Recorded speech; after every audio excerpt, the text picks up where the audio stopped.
everyone. Good morning, good morning, good morning. How are we doing this morning?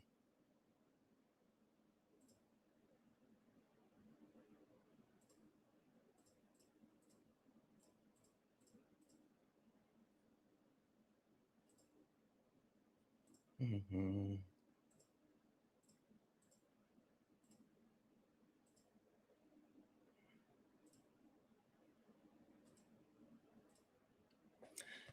Hope everyone's having a wonderful morning. I hope everyone is doing absolutely amazing. I know I have a pretty awesome day ahead of me, so I'm super excited about the day that I will be having today.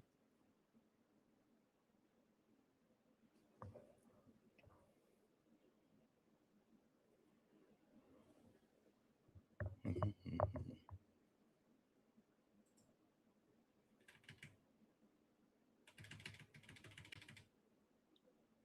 There we go. Looks good, looks good, looks good. All right, guys, we're gonna go ahead and get started here. If you don't mind, if you're a Trump supporter, get in the box. If you are someone that supports Donald Timothy Trump, get in the box. We're only looking for some debates. If you're friendly, tap the screen, share the live, send your daily heart me. It's only one coin. It'll boost the live, push us out to the FYP. Good morning, Stacy. Good morning, Britt. Good morning, Mandrew. Good morning, Vash Bell. Good morning, Dan Dan. Good morning, Bar. Good morning to all the beautiful people in all the beautiful places. Feisty. Hey, Feisty.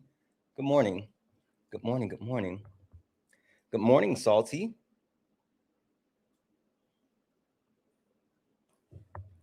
As we are going to go ahead and get started here in just one moment. If you don't mind, like I said, tap the screen, share the live, send your daily heart me. This is going to drive me crazy, but it is what it is. All right.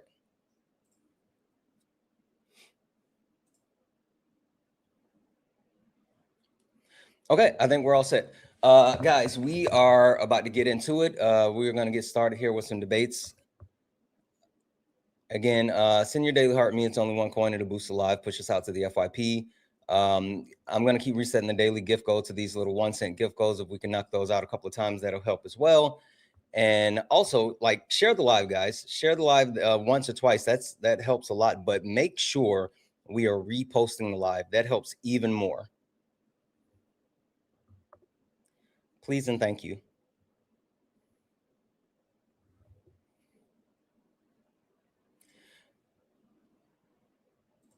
All right, we're going to get it going here, and you guys know how we do it.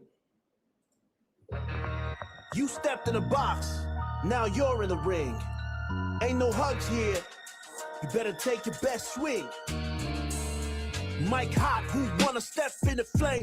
This ain't a debate, this a mind game. Facts type lies, get left in chain. One wrong word, you slapped out your name. This ain't TikTok T, this a war zone talk. No script, no filter, no safe walk. Bring stats to get scrambled like a glitch. I got fire in my mouth like I came from the pit. Yeah, step in if you dare. Truth hit hard like a punch in the air. Hey. Ain't no rules, no plan, no script. One wrong move, get cooked real quick. What? No cap, no shield. Nope. Better know your stuff or you get revealed. Step in, don't you wanna? Sparring with Santana. I don't care what you claim or your background. Facts only, if not, get clapped down. Whether you're left or right or you don't even vote.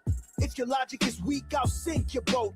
You talk slick, but you ain't got source. Nope. Just vibes, that ain't power, that's force. I'm the test, the trap, the trip, the call. Hey. You slip once, I'm snatching it all. Yeah. Boom. Step in if you dare. You dare. Hit hard like a punch in the air. Punch in the air. Ain't no rules, no plan, no script. Yeah. One wrong move, get cooked real quick. No cap, no shield. Better know your stuff or you get revealed. Step in, don't you wanna? Sparring with Santana. Step in if you dare. You dare. Hit hard like a punch in the air. Ain't no rules, no plan, no script. One wrong move, get cooked real quick. No cap, no shield. Better know your stuff or you get revealed. and don't you wanna sparring with Santana? Yeah, this ain't your safe place. It is not. This is flame space. It absolutely is. Don't you wanna sparring with Santana?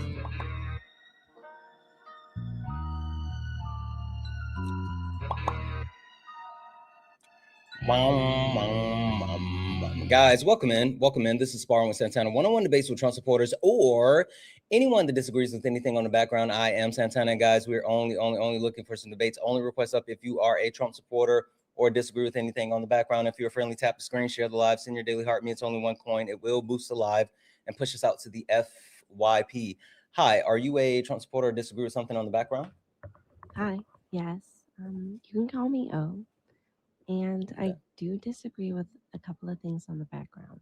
Okay. All right. Well, we can get into it. Oh, really quick question though, before we go too far. Do you know who I am? No. Okay. All right. Oh, that's fair. Would you mind if I give you a quick introduction to not only who I am, but what this is? Go ahead. Perfect. Thank you. Ladies and gentlemen, welcome to the main event.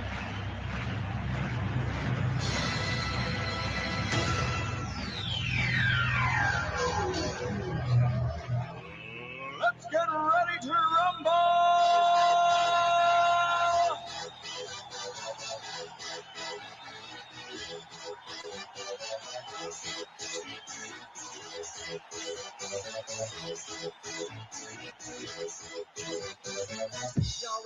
Guys, welcome in. This is Sparring with Santana, one-on-one debates with Trump supporters or anyone that disagrees with anything on the background. I am Santana, and guys, we have O here.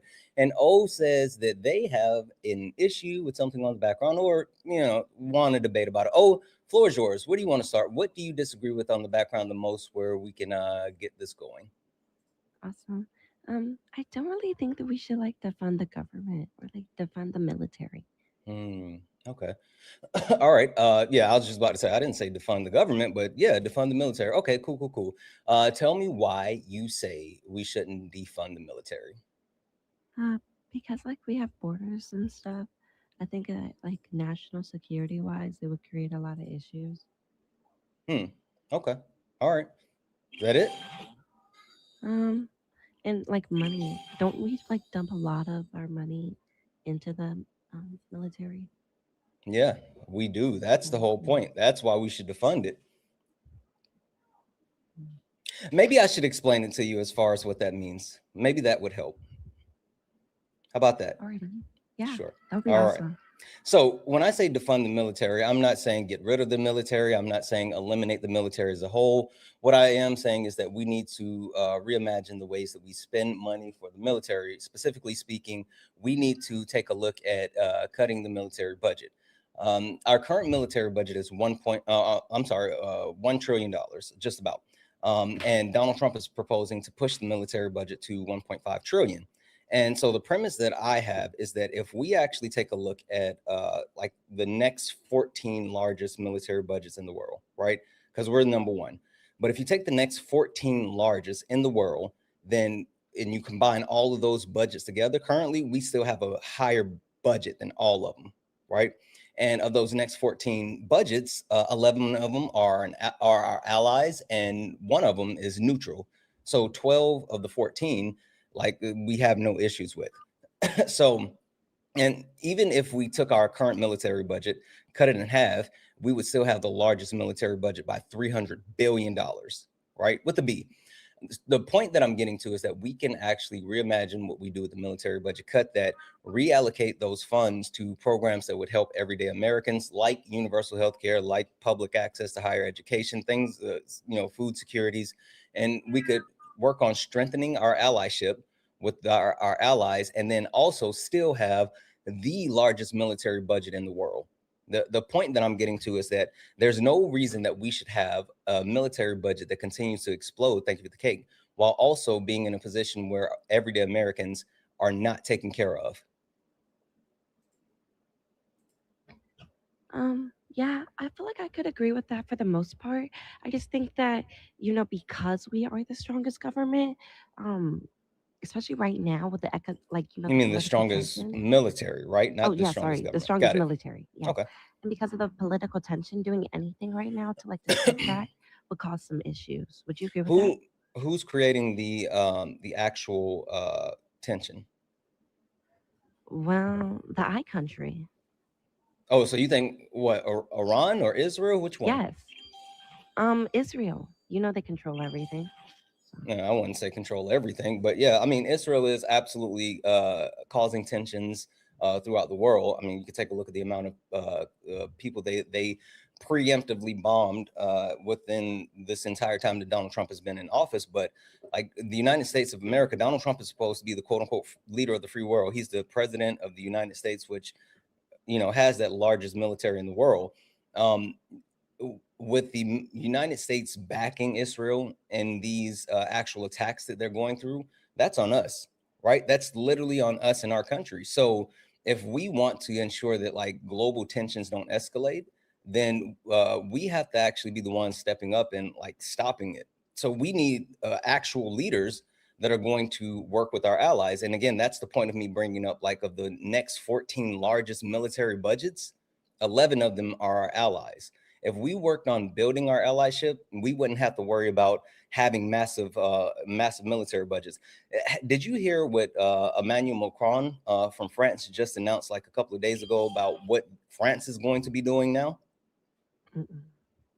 So France has made a decision. He put this out that like they're going to start making more nuclear weapons, and they're no longer going to tell anyone how many nuclear weapons they have in their stockpile. The fact that the United States of America, that our president, our administration is pushing more people into this military mind state, like that's bad overall.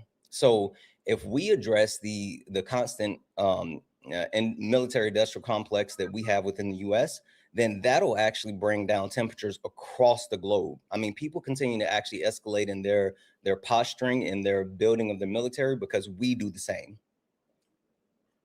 Okay. I can concede to that premise just because I don't think I came up here with enough information about the military. However, as somebody who does support our current administration, just because I believe that our president deserves some grace. Um, Why? why do you? Wait, why do you think our president deserves grace?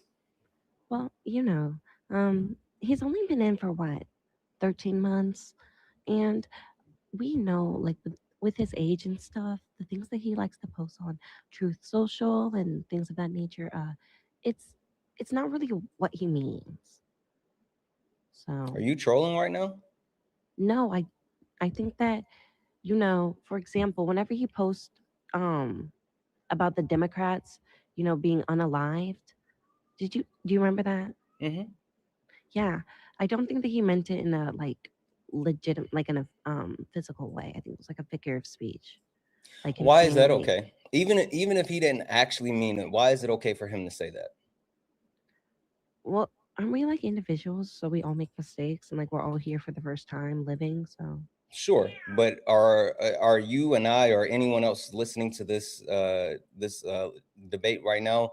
Are any of us the president of the United States of America? no, Okay.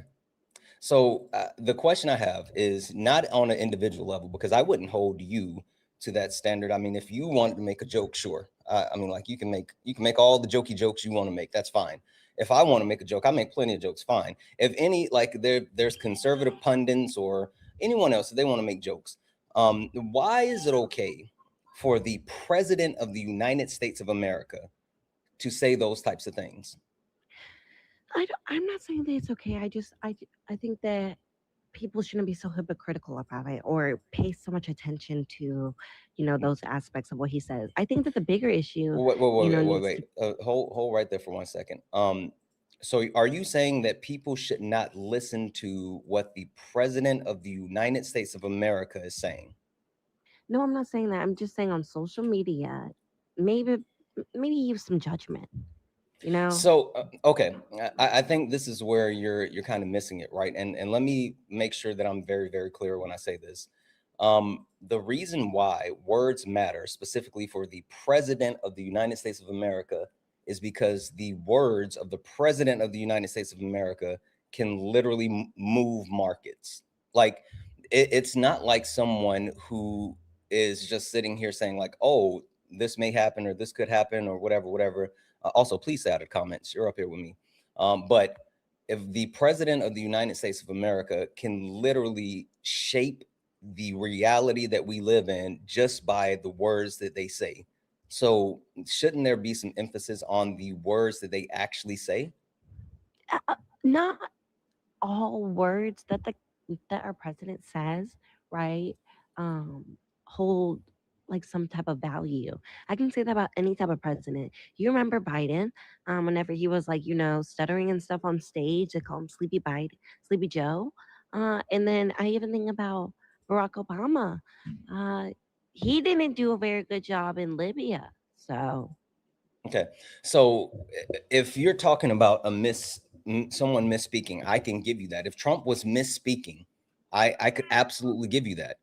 But that's not what we're talking about. We're literally talking about the president of the United States of America posting things that insinuate that Democrats should be, on a executed. lie. He's posting racist videos of the former president of the United States of America. He's saying, I'm gonna play I'm gonna play a quick sound bite for you, and I want you to tell me with this sound bite, how is this acceptable? Because the issue that I seem to have with people who support Donald Trump is that like he says these things, but then you guys have no problem with him saying these things. And I, again, it might just be me, right? But I think that the president of the United States of America should have more of a understanding that like you can't just say whatever you want to say and just like it doesn't work that way. I'm gonna play this for you. Let me know exactly how I should take him making comments like this. They beg me for an endorsement. I give an endorsement. They win by 30 points. Hold tight for a second. Listen to it and tell me what you think. They beg me for an endorsement. I give an endorsement. They win by 30 points. And I get nothing. If I could sell that, is there a way? Do we have any of our legal people here? Little Marco's close enough. Is there a way I could get paid for that, Marco? I'd make a lot. They spend millions of dollars. And I give it for nothing. I could, even if I put it into the Treasury of the United States, it would be pretty good, right, Marco? So that was him making comments about how when he endorses people, they win election, and he should start selling his endorsements. Now, I know that he was saying that tongue in cheek. I will grant you that he was being facetious with that. I think that my saying is there's some truth in every joke. So while I will say that he was joking, if he could do it, then he would do it. But my question comes back to you is, why should we have someone who is willing to blatantly flaunt the things that aren't acceptable by presidents? Any president in the history of the United States of America would not have been permitted to not only say things like that, but do the things that Donald Trump is doing. Why is it that we have to lower the standards of the president of the United States of America just for Donald Trump? I'll tell you why. Because he's a businessman. And so when it comes to businessmen, they don't have the same type of mentality as the typical president. I don't So care that gonna he's a be quote unquote businessman. He's still the president of the United States of America. Why is it that we have to lower the office of the presidency for anyone? I don't think we should have to lower, the standards. I think the standards lowered themselves. How? But tell me one other president The prior to American Donald people Trump. voted him into office. 1 second. Tell me one president prior to Donald Trump that actually behaved in any of the manners that Donald Trump behaved in. And I'm not just talking about a Democrat. I'm talking about any president in United States history that has said and done the things that Donald Trump has said and done. We can talk about blunders with Joe Biden. We can talk about being an idiot with George Bush. We can talk about being controversial with Barack Obama. But name one other president in the history of the United States of America that has blatantly and flagrantly flown in the face of what is demanded of the president of the United States of America, which is being the number one person in our country that we look to for leadership. Best person I can think of would have to be Bill Clinton. How so? Because, he had smacks in the Because he got a Oval Office. blowjob in the Oval Office. Okay. Yes. Okay. You're so acting as if, okay. Sure. So Bill Clinton got a blowjob in Oval Office. Okay, cool. I'll grant you that. What did Bill Clinton say or do that was as no, hold on. What did Bill Clinton say or do that was as bad or worse than getting held liable for raping a woman? Tell me. Well, I can't answer a question like that. Or you can. You can. You just don't want to. You can absolutely answer that question. You just don't want to. Well, because I don't really, when it comes down to Trump, it's really just like he supports the Republican Party. He is the face for it. What does that matter? We're not talking about the Republican Party. I just told you. I'm not even talking about. I said Republican or Democrat. This isn't about party lines. This is about the office of the presidency. We're literally talking about the office of the presidency. Now, I'm telling you that presidents haven't been perfect. I'm telling you presidents have been stupid. They've been controversial. They've done things. But I'm saying that we have lowered the standards, our expectations for the office of the presidency, specifically for Donald Trump. You're saying that we haven't. I'm saying name one other president in modern history, because I can name some presidents, back when they were owning slaves that fall in that category. One other president in modern presidential history that has done anything that's as bad or worse as being held liable for raping a woman. Does it have to be in this country? Yes, because we're not talking about other countries. We're talking about our country. Then no, I can't name anything. So again, if you can't name anything, then why are you willing to accept a rapist, a 34 count felon, someone who is literally calling for the lives of competitions, someone who said over and over and over the Constitution shouldn't apply, someone who has enriched himself through the office of the presidency? Did you know that his first year back in office this term, he's made over $5 billion more money than he's ever made in his entire life through the office of the presidency? And so when I played that clip that I just played about him saying that if he could sell his endorsements, he would, it's literally because he has used the office of the presidency to make himself the wealthiest he's ever been in his life. How is that acceptable? Because every president, once they come into office, makes money. You can say that. Tell me one president who made money like Donald Trump while in office, not after they left office. How much money did Barack Obama leave with after his term? Not billions. Say something, Santana. Sure. Because these comments are going crazy. That's fine. But I told you to stay out of the comments. You're up here with me. Like, if you're going to be up on the panel, you have to stop reading and engaging with the comments. That's why I saw you responding to people. And I'm telling you, you're up here on the panel with me. Like, talk to me. Don't focus on the comments. All right. Because I have no reason to troll. This is about our country. Can you name one other president that has enriched themselves while in office like Donald Trump? Or hell, that's not true. That's literally not true. Yes. Okay, prove it. Prove it. Give me any type of source. Okay. Give me any type of source that proves that Barack Obama, while in office, not after he left office, because he made millions after he left office, while in office, made millions. Give me one source. Okay. While she 2 seconds, please. Yeah, go ahead. While she works to get that source, guys, tap the screen, share the live. Let's go ahead and get the likes up to. The likes aren't moving. What's happening? Let's get the likes up to 100,000 likes. Also, if you like to support the live, you can do so. Cash App, PayPal, Venmo.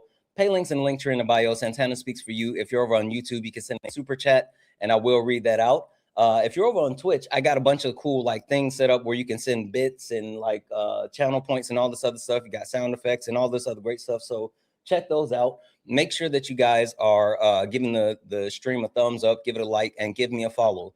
Only request up if you're a Trump supporter or disagree with anything on the background. We're only looking for some debates. If you're a friendly, tap the screen, share the live, and knock out the daily gift goal.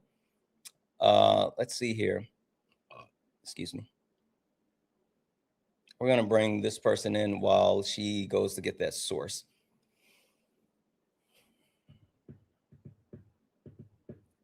If this person loads. Hi, are you a Trump supporter or disagree with something in the background? Hi, are you a Trump absolutely. So I am a Trump supporter, and I do. Go ahead. No, I was going to say, is there a delay? Because it seems like there's a delay for you. How bad is the delay? Let me see. It should be okay. a little better now, right? I'm talking now. Can you hear me? Yeah, let me drop and come right back up. I was just about to say it's about 3 to 4 seconds. Okay.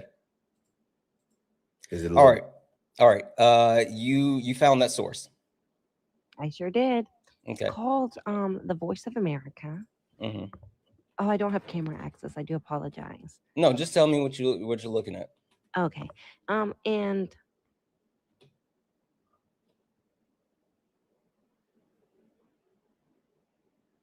oh, I know that you like the title, Santana. Yeah. So, also, I can't hear you while you're out of the app. So yeah, I was.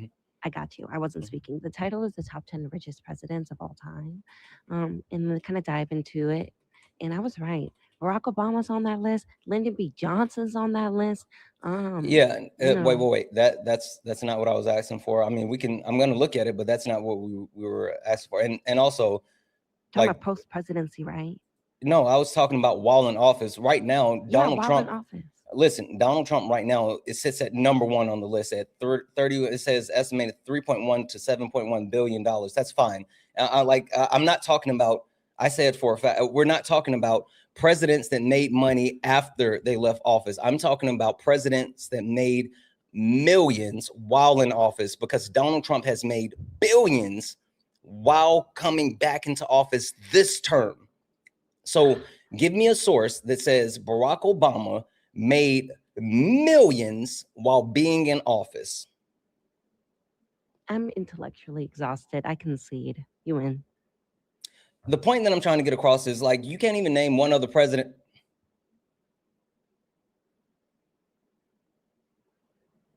Did she run?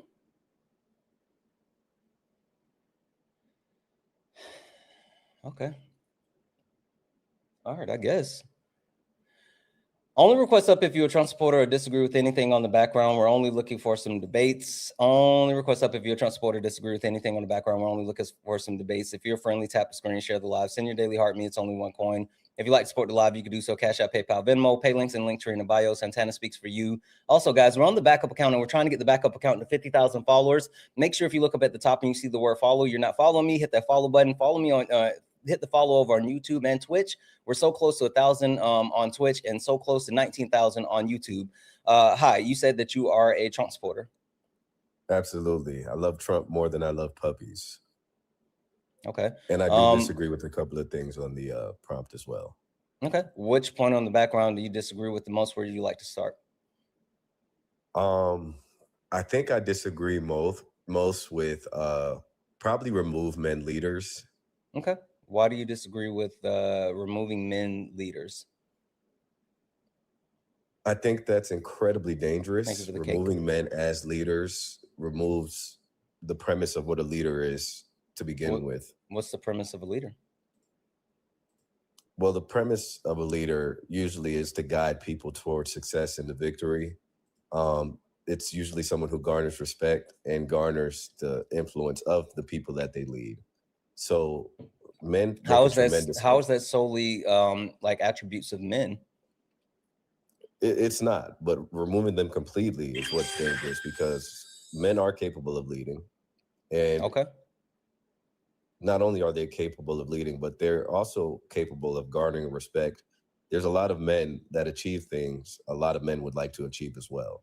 So there are men that have achieved a level of affluence, achieved a level of physicality, and they reached what I like to call a peak. that a lot of people, when they see it, they're like, hey, they emulate what I would like to be. So when I hear this person speak, it inspires me to be better. Okay. Yeah, I mean, I'm not disputing any of those like possibilities with you as far as men and attributes that they can exhibit as far as being in leadership. I think those things are indicative of leaders, period, not men in leadership. If they were sole attributes of men in leadership, then I would concede. But since there are shared attributes between people, like that doesn't give me a good reason to not have men in leadership, because we can get all of those same things from women in leadership. So I'm still a little bit confused as far as why we need men in leadership. Well, the same question would work for women in leadership, right? So you want to remove men. Everything you just said, I'm going to grant you, because the same goes for women. Okay. So But see, in essence, I'm not saying we don't need leadership at all, period. No. I'm not arguing that we need to keep men in leadership. I'm arguing that we need to remove men from leadership. So my argument would be different. Now, if you'd like to hear my argument about why we should remove men from leadership, then I can give that to you. But I'm not arguing for having men stay in leadership. So there's a difference there. Yes, absolutely. I understand that. And this is why I fundamentally disagree, right? Because when you say I want to remove men from leadership, my answer would be that's extremely dangerous. I hear you, but like you're one, you don't know my argument behind that. You just know the statement. And two, you haven't given me anything to actually prove why we need men in leadership. You've only talked about attributes that are attributes of leaders, not of men. Correct. So would you like to hear my argument and then you go from there? Less women as leaders today. Well, I know why there's less leaders as women, and it's not because of the things that you said. Would you like to hear my argument? Why would that pray tell be the reason we don't have women in leadership? Would you like to hear my argument, or like, do you want to keep trying to figure it out on the fly and being like so far away from it? Well, that's not even the one that I disagreed with that I wanted to start with, honestly. Well, but that's where you started, so we're here now. So again, would you like to? First one that it's the first one up there. That's fine, but would you like to hear my argument, or would you like to continue to say like shit that isn't even close to my point? I'm just trying to help you out as far as your point that you're trying to make.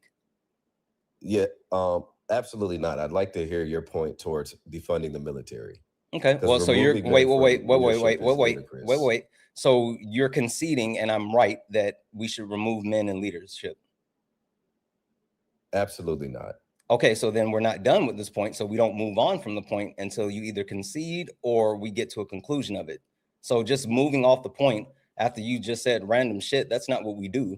So again, my question is, would you like to hear my premise as far as why I say we need to remove men from leadership, or do you want to continue to just try to say shit that's far away from the point that I made?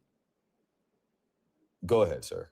All right, perfect. So the reason why I say that we need to remove men from leadership is because we take a look at the history of our country, specifically over the 250-year history of our country, whether you are Republican or Democrat, there's nothing. The one thing that can't be disputed is that men have led this country. So whether you think that the country is where it is today in the bad shape because of the Democrats, or it's in bad shape because of the Republican, it's without a doubt, it's in bad shape because of men. Over the 250-year history of our country, 90% of all Congress, that's House, Senate, presidency, 90% of all Congress has been made up of men, specifically white men. Our current Congress is made up of 76% men. And so when you take a look at the history of men and any type of legislations or laws that have been passed, while men, or white men specifically, have passed laws and legislation that sometimes help others, they have often passed laws and legislations that has disenfranchised or harm others, while never, ever passing anything that's going to harm or disenfranchise them. You can take a look at all of those things combined with the fact that men think that they have a monopoly on violence. And since they think they have a monopoly on violence, the way that they seek to keep control and power is through violence. And men aren't just violent towards women and children. Men lead in every category of violence towards women, children, and men. So understanding that there is a need for a need for a change in our country and our society as a whole, the point that I think we're at is that we need to remove men from leadership, not permanently, but temporarily, in order to get the country going in a different direction and get us placed in a better position. We have a point in our history where we had only white men that owned land that had rights and leadership. We got to a point where all white men had rights and leadership. We got to a point where all men, period, had rights and leadership. And then we got to a point where we are, quote unquote, everyone has right and access to leadership. And so I think that we should take the only step that we haven't taken yet, which is removing men and allowing women to lead. Yeah, I think we've reached the conclusion. Are you ready to go to the military, or do you? So are you conceding? Absolutely not. Are you ready? Okay, so then if you're, I mean, you have to, you can't just pivot. Like I gave you a point, and if you like, please understand this.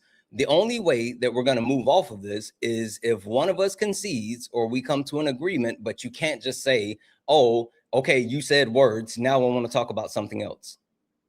Did you think that I just said all of that for my health and well-being? Absolutely. You said it for your well-being. I said it because I wanted you to respond, Slapnuts, lock in and actually engage in the debate. Okay. You made a few points there.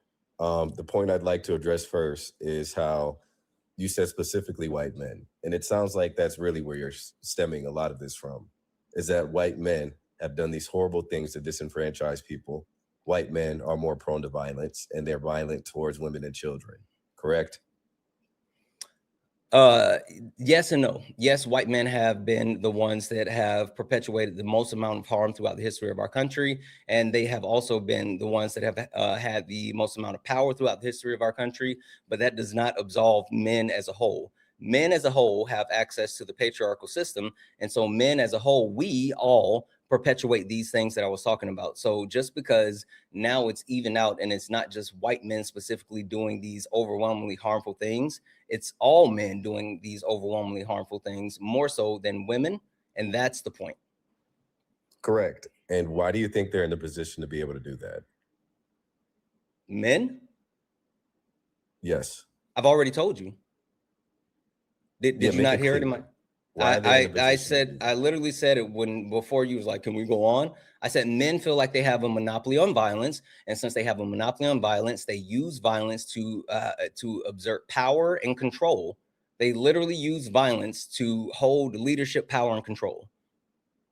Exactly. And your solution to this is to use women instead.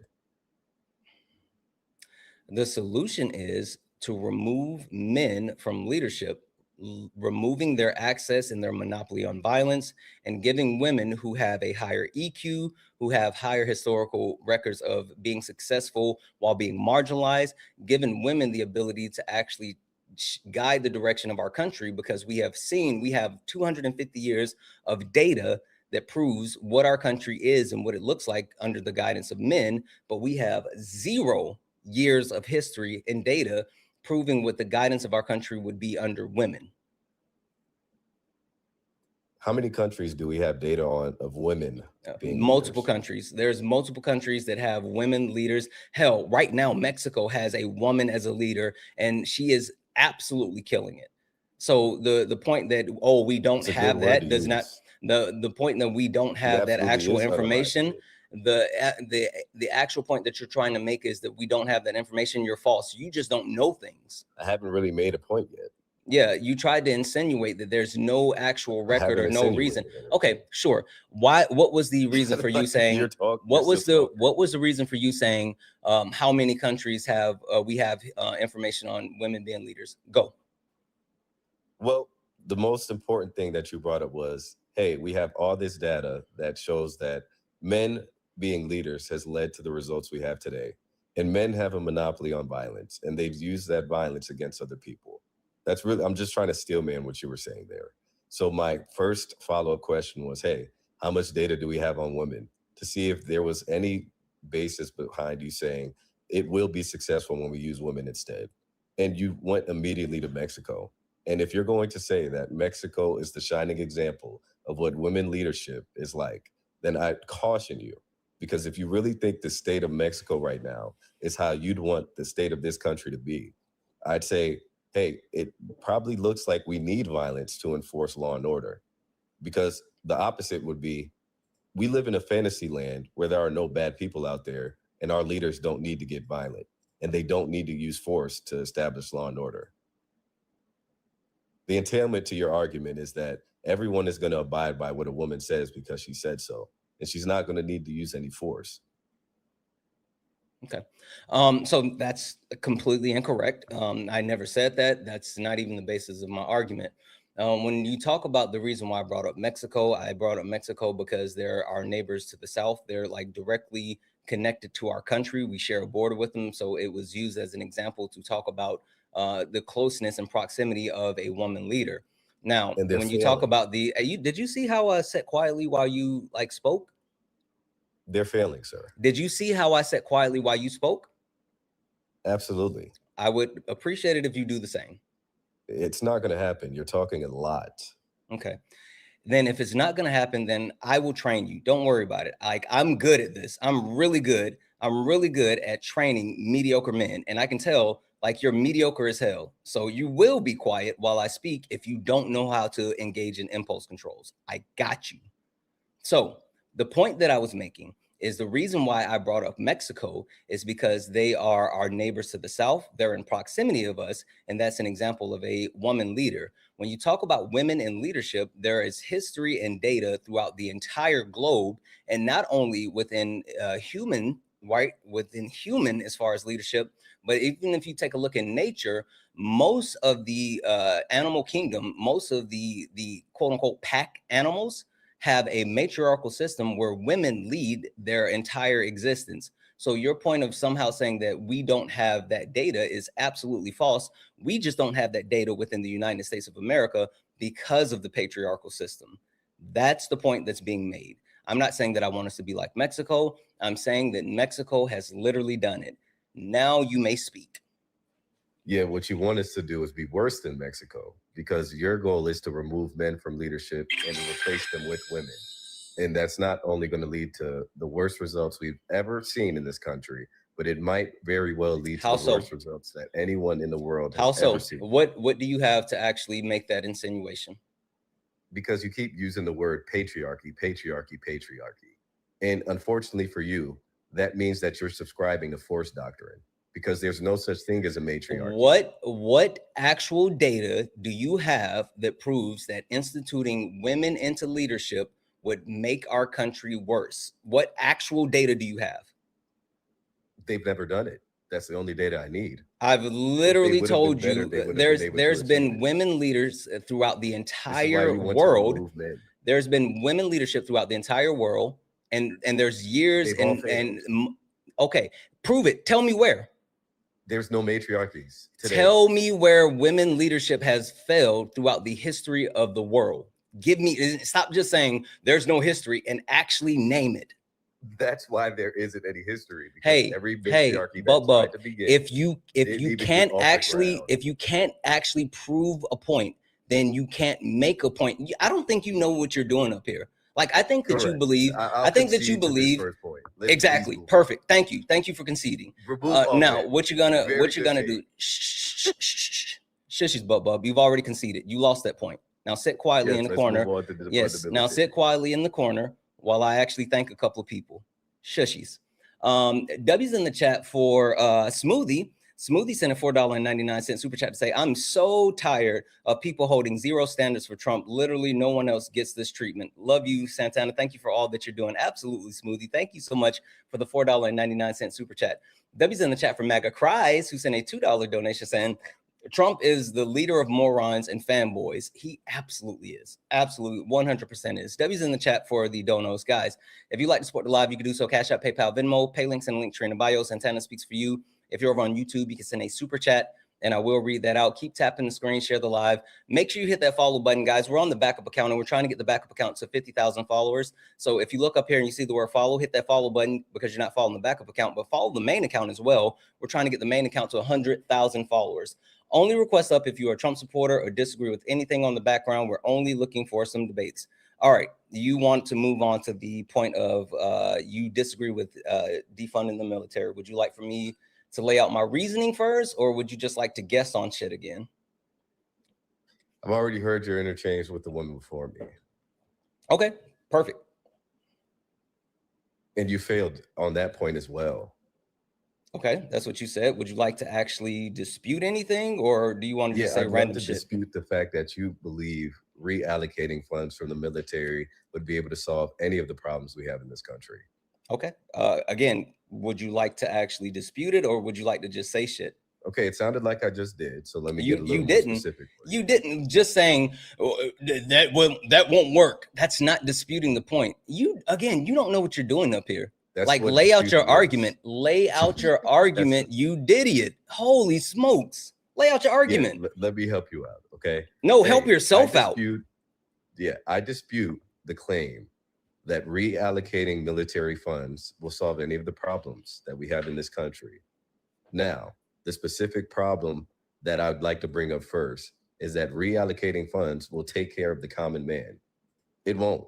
Reallocating federal budget to take care of the common man would be very hard for you to demonstrate, because whatever entailment you're about to use, whether it's going to be to give them more money, give them more food, or give them better homes, it won't push the middleman or the regular man to be better at all whatsoever.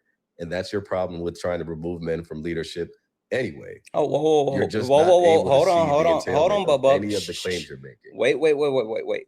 You don't get to mention removing men from leaderships anymore because you conceded on that point. You lose. You don't get to argue that at all. You've already conceded and you agree on removing men from leadership. So focus on the point that we're talking about. You don't get to talk about that. That's what conceding means. Damn well I don't agree with that. I don't give a shit if you agree or not. You conceded. That's what happens when you lose. You lost. You don't get to talk about it. Yeah, I hear you. You have no ability to actually articulate a point. And so what you're doing, stop. You have been up here and you've said shit without providing any type of information, facts, or anything. The only thing that you've done this entire time is speak from your fifis. You have really big feelings and you're emotional. I understand that. But I really need you to actually engage in any type of intellect and provide anything of substance. You're making claims. That's fine. I hear your claims. I'm willing to accept your claims. But what I need you to do is back your claims up with evidence and information.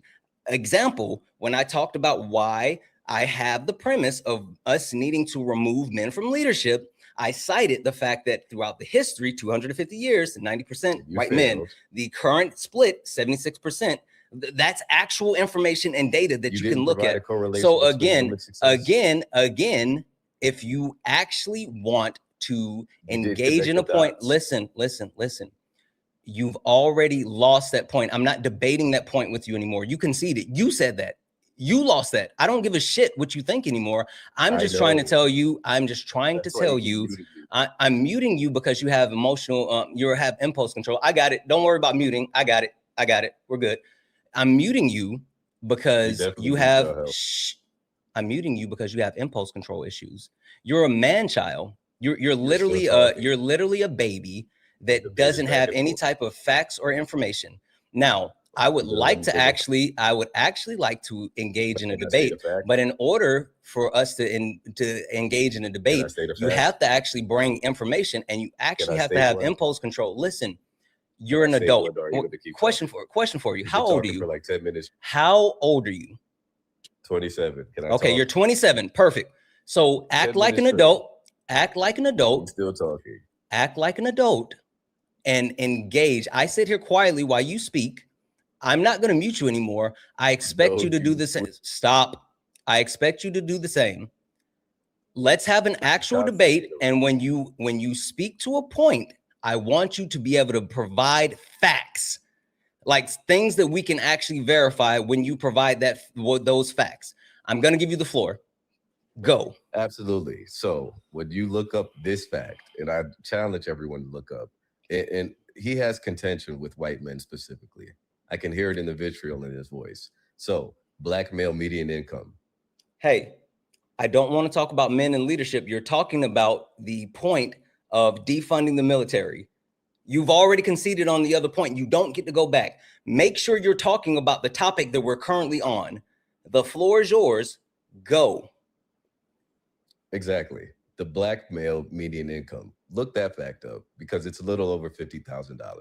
So when you say something like defund the military and you want to reallocate part of that $1 trillion that's spent in the federal budget, another fact that anyone can verify and look up if I'm using this correctly to dispute the claim that removing part of that $1 trillion is going to somehow help anyone.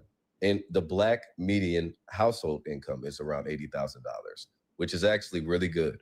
So when he says we need to take money away from the #1 military on the planet that has led to nothing but historic strategic extractions, that has led to the successful Epic Fury campaign that is about to lead to the success in Nigeria, that's going to lead in the success of Cuba, liberating people all around the country. So here's another fact. We implemented a new weapon, a weapon that was able to incapacitate enemies without any lethal force.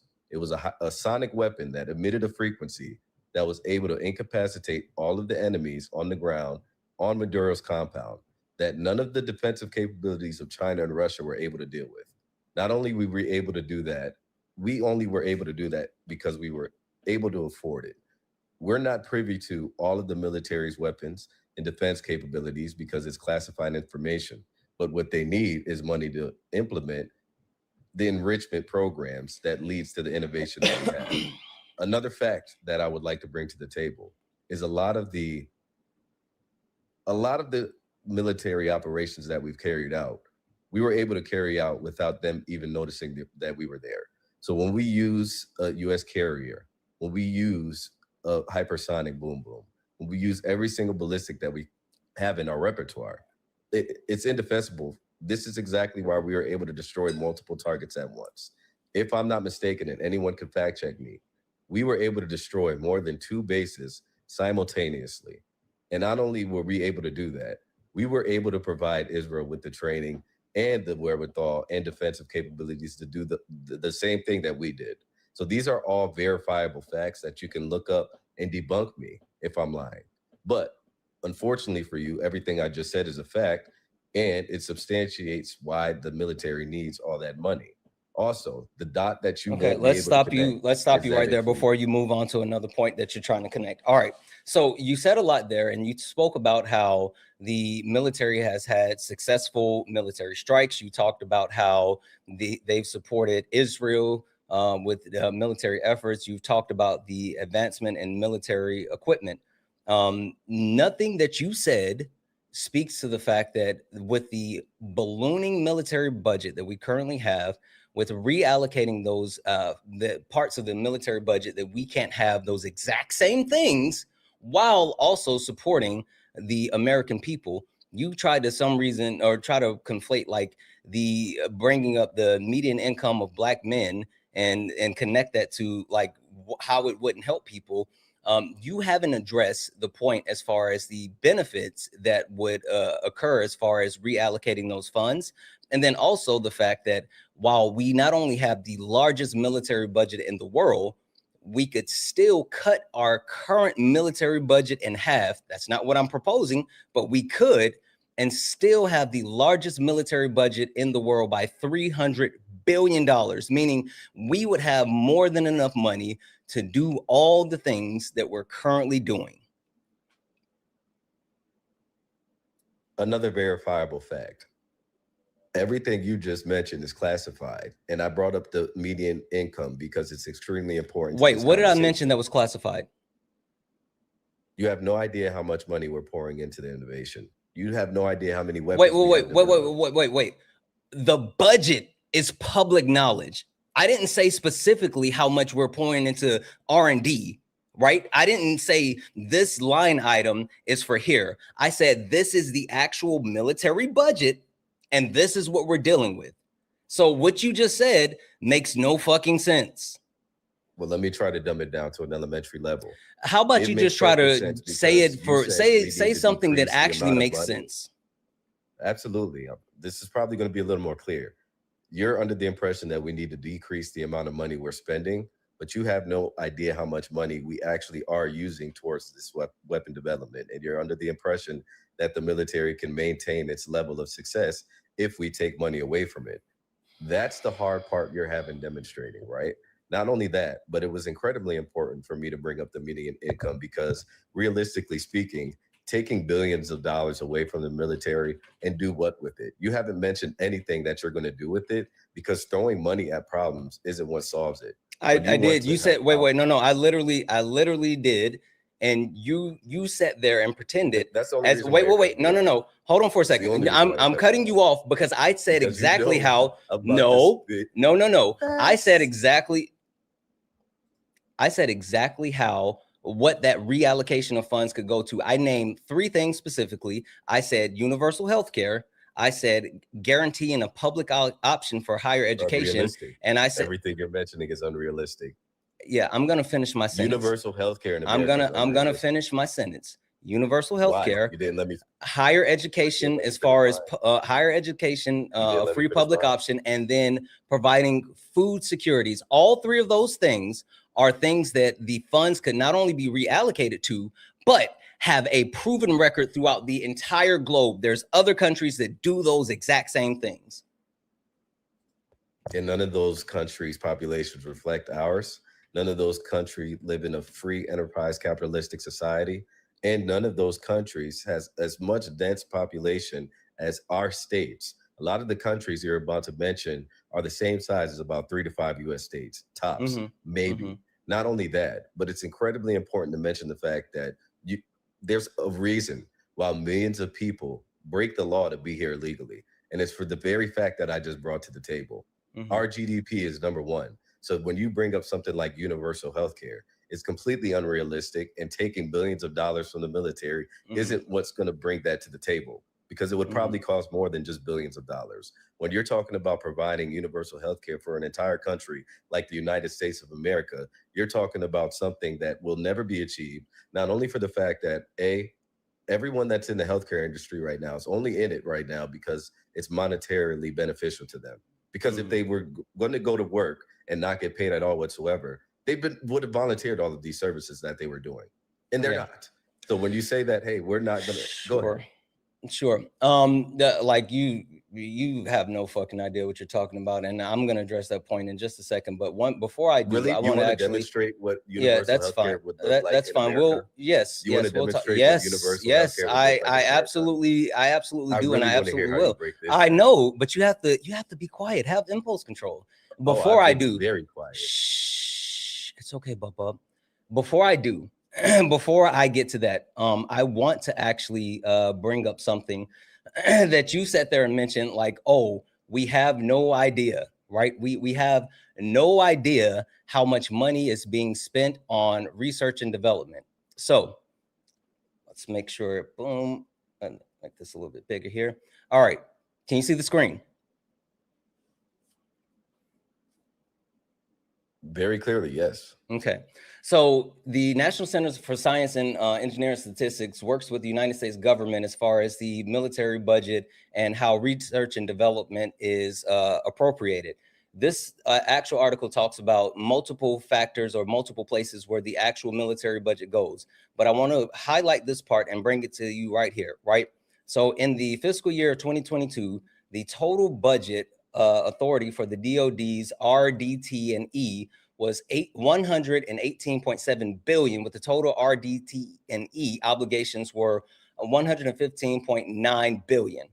So yes, this is 2022. We are 4 years behind, but looking at the actual data that we have, the most recent data that we have, and extrapolating that and expanding it out, we can still forecast and project the amount of money that is used for research and development when it comes to the United States military, and the fact that if we were to cut that budget, we know for a fact how much money is being spent on research and development by the United States military. So your premise that we can't cut the budget for the United States military is absolutely false, because we know exactly how much money we're spending on R&D.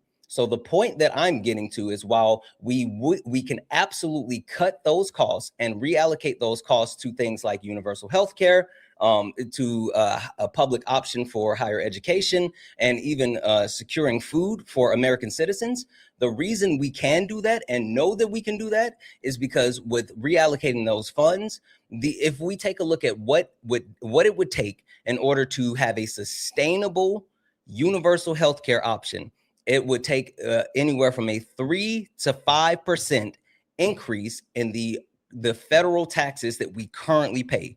3 to 5% in federal taxes, with having the opening budget, paying into it, and then allowing the taxes that were allocated to that portion of the federal, the actual budget that was going towards the military, and reallocating those taxes. We don't even have to have a shift or an increase in taxes. We could actually use those taxes, that tax dollars that we're currently using at the reallocating portion of the military budget, and let it continue to build itself like all of our other budgets that we currently use. Now, please address that. Yeah, absolutely. You're wrong, and here's why. Not only are you advocating for the entailment of everything you're saying is going to lead to authoritarian dictatorship, and you need to put a pew-pew to people's head and force them to eat. Because in this country, we have an abundance of food already. Not only do we have no. Hey, stop. No. Stop running from what I just said. I just spoke on. I'm directly no. You're not. Let me make sure that I'm clear. But what I need to hear from you. What? No. I didn't mention shit about solving hunger. I talked about what we could do. I talked about specifically if cutting the military budget, your contention was that we don't know how much we spend on R&D and innovation. I told you that we do track that information. We have the information for R&D and innovation. And with having that actual information, I talked about how we could cut the cost while actually reallocating it to universal health care. I talked about the increase in taxes. I talked about the increase in taxes that it would currently take in order to actually provide sustainable universal health care. I said, instead of even increasing those taxes, if we reallocate portions of the military budget and allow them to continue to go as they are currently going, with taxes providing that sustainability, then we can have universal health care. Now, I need you to directly address that. Universal health care. So I can't talk about anything else you mentioned, right? I want you to respond to the whole point that I just laid out. We can talk about everything else later. Universal health care, right? I need to speak about universal health care. Speak. Excellent. You're absolutely wrong, and here's why. When you start mentioning things like universal health care, you need to allude to the fact that in order to enforce it, you need to shift closer to the authoritarian dictatorship that you profess to hate. Unless all of a sudden you like dictators and you like authoritarianism, you're not going to be able to force anyone to do anything, because universal health care is usually a mandate, correct? No. So how are you going to demonstrate what it's going to look like in this country, like I asked before, or? Sure, I can, but I need you to address what I said first. Like you have random questions. You didn't. Like saying that you have to move towards authoritarian, it's like, that's not, prove it. You're not saying shit, and you didn't address what I said. You didn't. The mandate. You literally didn't. How do we enforce? Are we under authoritarian rule currently? Absolutely not. That's why we're okay. So if we're wait. So if we're not under authoritarian rule currently, then how are we enforcing taxes today? You don't have to pay taxes. Yes, you do. Why? What happens if you don't pay taxes? Nothing. You don't have to pay taxes. If you earn income and you don't pay taxes, no. See, now you're being disingenuous. No, like you're being why the fuck would you pay taxes if you have no earnings? There are plenty of people who have no earnings. Okay. That's fine. You have the freedom to do so. That's fine. That's fine. Let's be pedantic, since that's what you want to do. Sure. In this country, if you earn income, then you have to pay taxes on said income, unless you have a tax shelter like a 501c that allows you to not have to pay certain taxes. Outside of that, a much better everyone shut up. Everyone else has to pay taxes. And so those taxes that we currently pay feed into the different systems and programs and things that we fund on a federal and state level. Are we currently under authoritarian rule, even though we have a measure of enforcing taxes for people that earn income without being under those tax exemptions? Absolutely not. We have never lived under authoritarian rule under this country. That's why it's so successful. You're not listening. That wasn't the question. You just asked me if it's the question is, do we have a way of enforcing the collection of the taxes? That was the question. I laid out all the other information because you're pedantic.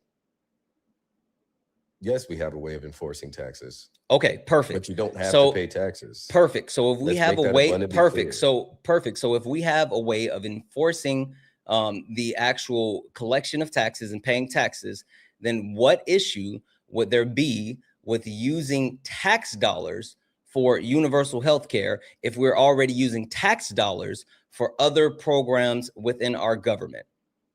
That's not the issue with universal health care. No, you said that we would have to shift towards an authoritarian model in order to enforce the actual collection of funds to provide for a universal health care. That's what you said.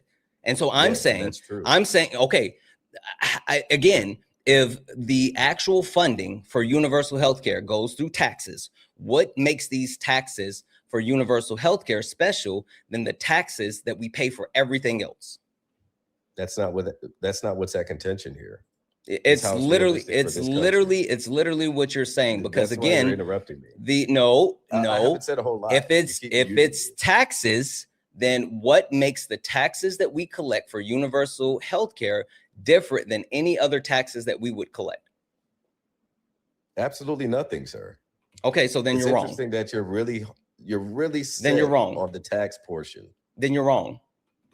No, I'm actually not. There's more to universal health care than taxes and funding. Okay, we haven't gotten to anything else. Your point of contention your point of contention was the only way that we could ensure the collections of the funds to provide universal health care was by shifting towards authoritarian rule.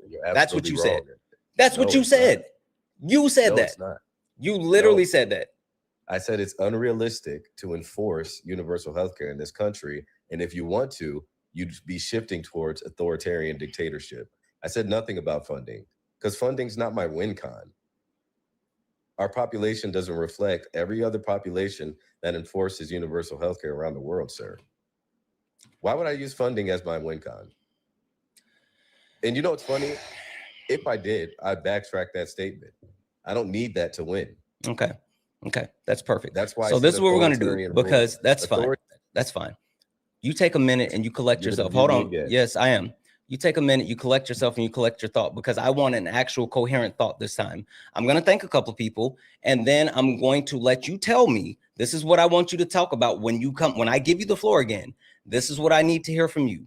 I need you to tell me, what is the point of contention with universal health care that would demand the United States of America to shift towards authoritarianism in order to provide universal health care? Make sure you have that point that would demand us to make that shift if we were to actually have universal health care. Think about that for a second.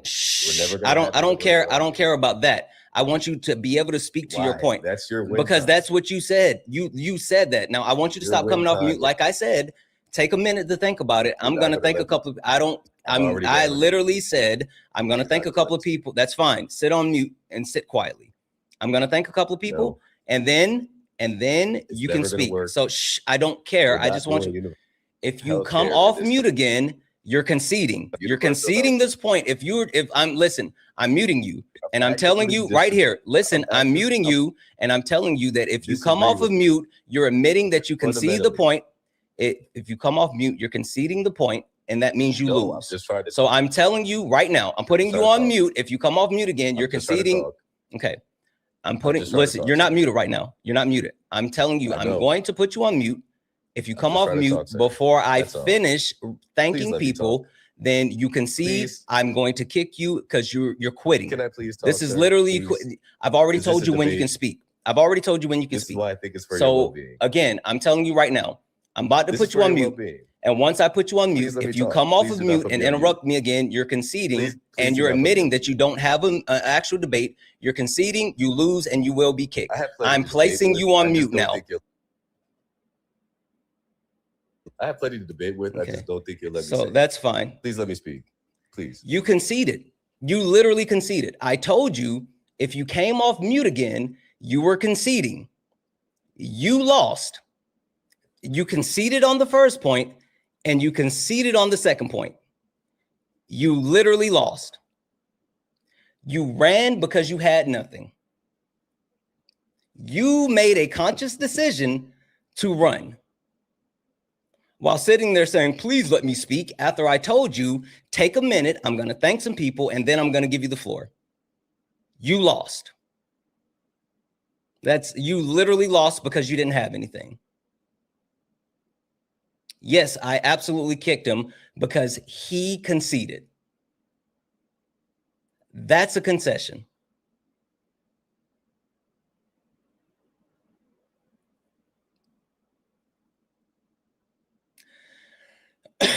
Only request up if you're a Trump supporter or disagree with anything on the background. We're only looking for some debates. Only request up if you are a Trump supporter or disagree with anything on the background. We're only looking for some debates. If you are friendly, tap the screen, share the live, send your daily heart me. That's only one coin. It will boost the live, push us out to the FYP. A couple of thank yous because we're so far behind. I can't believe he fucking ran the way he did. Like after sitting there and boasting and bragging about like how men are better leaders and why we need men in leadership, he literally sat there and showed that he was a fragile man that had nothing.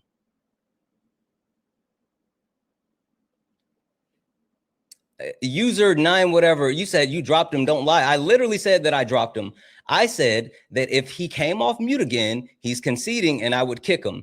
I'm not lying about anything. I already told him that. Now, what I'm going to do, Paul, I'm going to mute you because I don't give a shit about what you're saying in the comments, but I'm sending you a request. You come up here and defend his points. I absolutely kicked him. I said that. No. J.007. Yes, I told him that I'm muting him. And if he comes off mute, that's a concession and I'm kicking him. I told him that, and I told him I would give him time to speak. He made the decision to come off mute and actually got kicked because he conceded. So Jay Smith, I'm muting you as well. Someone's already sent you a request to come up. I don't give a shit about what you're saying in the comment. You come up here.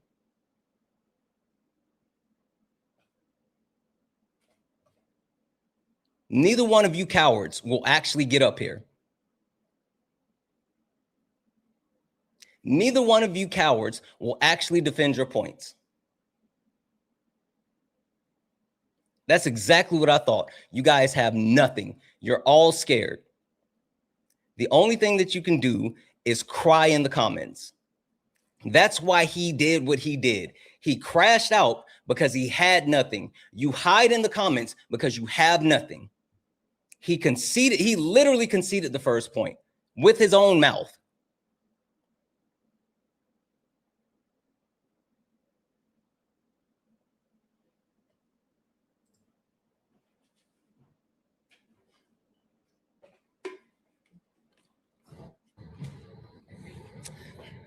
Welcome up.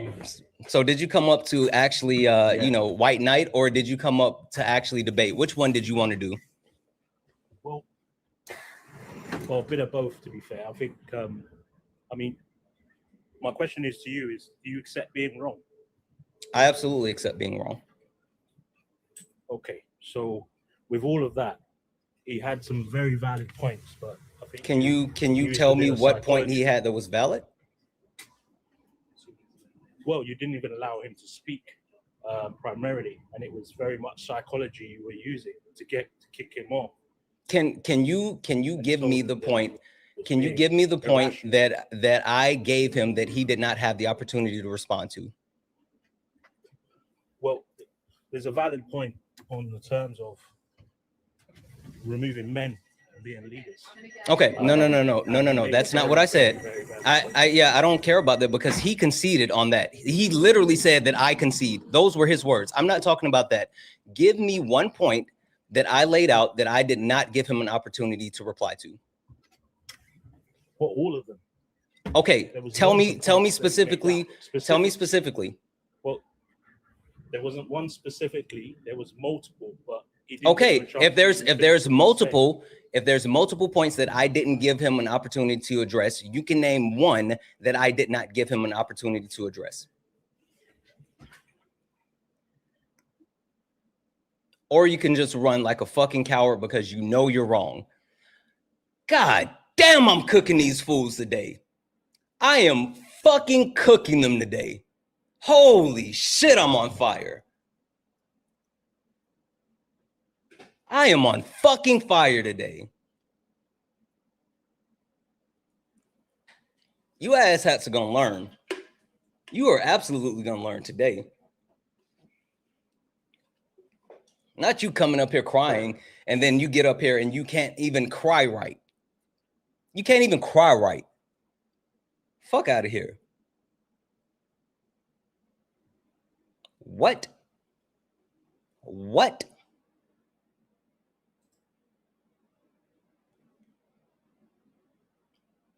That's what happens. That's what happens. You clowns are insufferable.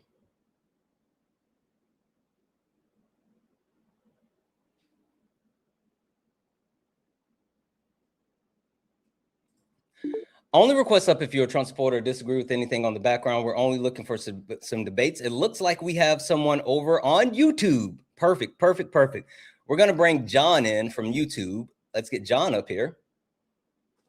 Hi, John. Hey, give me 1 second. Can you hear me? Yep, I can. Wait 1 second. Everyone over on TikTok, can you guys hear John over on YouTube?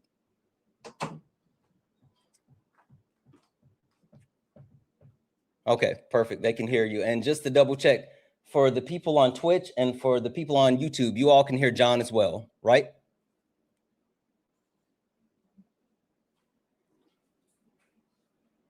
Okay. John, are you a Trump supporter or disagree with anything on the background? Not a Trump supporter. I mean, I look at it from all of everything that's up on the board. Yeah, there's some disagreement with all of it, but there's agreement with some of it. Okay. Right? All right. Well, hold for me like 2 seconds really quick, John. One second. Wait, no. Hold on. Listen to me. Hold for me just for 2 seconds. I'm going to thank a couple of people and then I'm going to give you the floor to tell me what you you disagree with. Okay? Do whatever you got to do, man. All right. Perfect. Yeah. Thank you. I apologize. I just haven't caught up in a while. No, you're all good, dude. Run your page, man. W's in the chat for Trey, who sent a $4.99 YouTube super chat to say, actually, no, Israel drug us into this and we weren't able to technically do this mission the way they wanted. Yeah, they did drag us into it, but also, like, again, the actual fact that we're the United States of America, we should be able to stand up to Israel and say no. W's in the chat for Glenn for the $10 Aussie to say, I wish MAGA knew that reputational, holy shit, the reputational damage that they've done to their own country through tariffs and isolationism and Iran. Much love from Australia. Santana, you're the best. FDJT. W's in the chat for you. Thank you for that. W's in the chat for Dubar, who sent a $20 YouTube super chat to say, keep preaching the truth. You still have faith in people. Thanks to you. Keep changing the world for the better. You're making insane moves. Listen, I hope so, and I appreciate the love, support, and kindness. W's in the chat for Crystal for the $2 donation saying, political wires were posted that Dump Pans is in the White House and is blocking 5-page of intel reports that were raised by the U.S. Threat level. Holy shit. Yeah, that wouldn't shock me. W's in the chat for Junior for the $1 donation saying, can we start an exclusive minority support Trump invitation to the barbecue? We don't want their food anyway.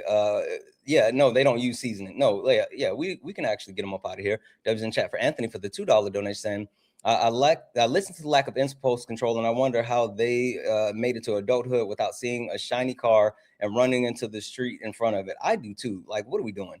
W's in the chat for Teresa for the $5 donation saying, dude, only response is, no, you're wrong. He has no argument. All he knows is how to evade the point. You have the patience of a saint. I don't think so. Like, but that's what we do. W's in chat for Jocelyn for the $1 donation saying all his arguments are just so annoying. They really were. W's in the chat for Jocelyn for another $1 donation saying, can we show the guest a magic trick soon? We did. He did it himself. W's in the chat for cousin Jesse for the $2 donation saying, bro, why is this cornball Moolah did not want to acknowledge new information that changes his point of view? He just wants to dig his heels in and say, I'm right, you're wrong. And he does not want to debate. He didn't. And then also follow up with the $2 donation saying, Moolah, if Johnny has 5 apple and gives one to Sally, how many would he have left? You're beginning to... Oh, shit. You're just... Well, yeah, it was. I'm not going to read the last part, but it was. W's in chat for Gucci for the $5 donation saying, holy brick walls. So he just feels the universal health care wouldn't work. That's what he thought. W's in the chat for Mike, who sent a $5 donation saying, damn, drink water, King. Like, yeah, I have to.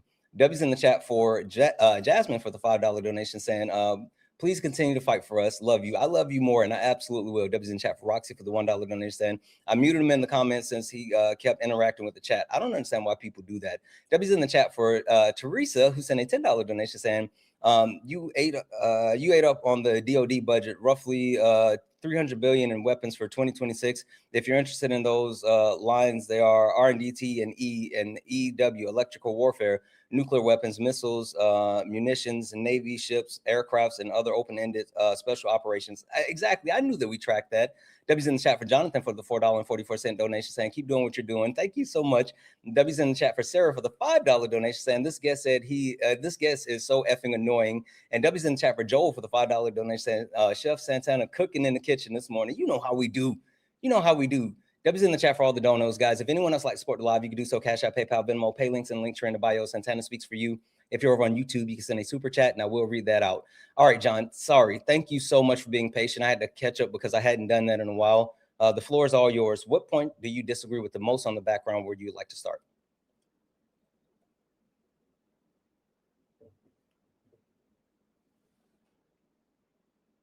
John, are you there?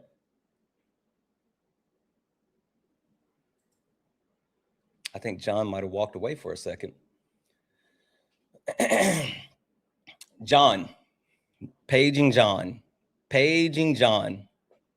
John, can you hear us? John on YouTube. John. Sit down, John. I don't know what we're doing. Oh, he left. Oh, okay. He had to leave and come back. Hey, John.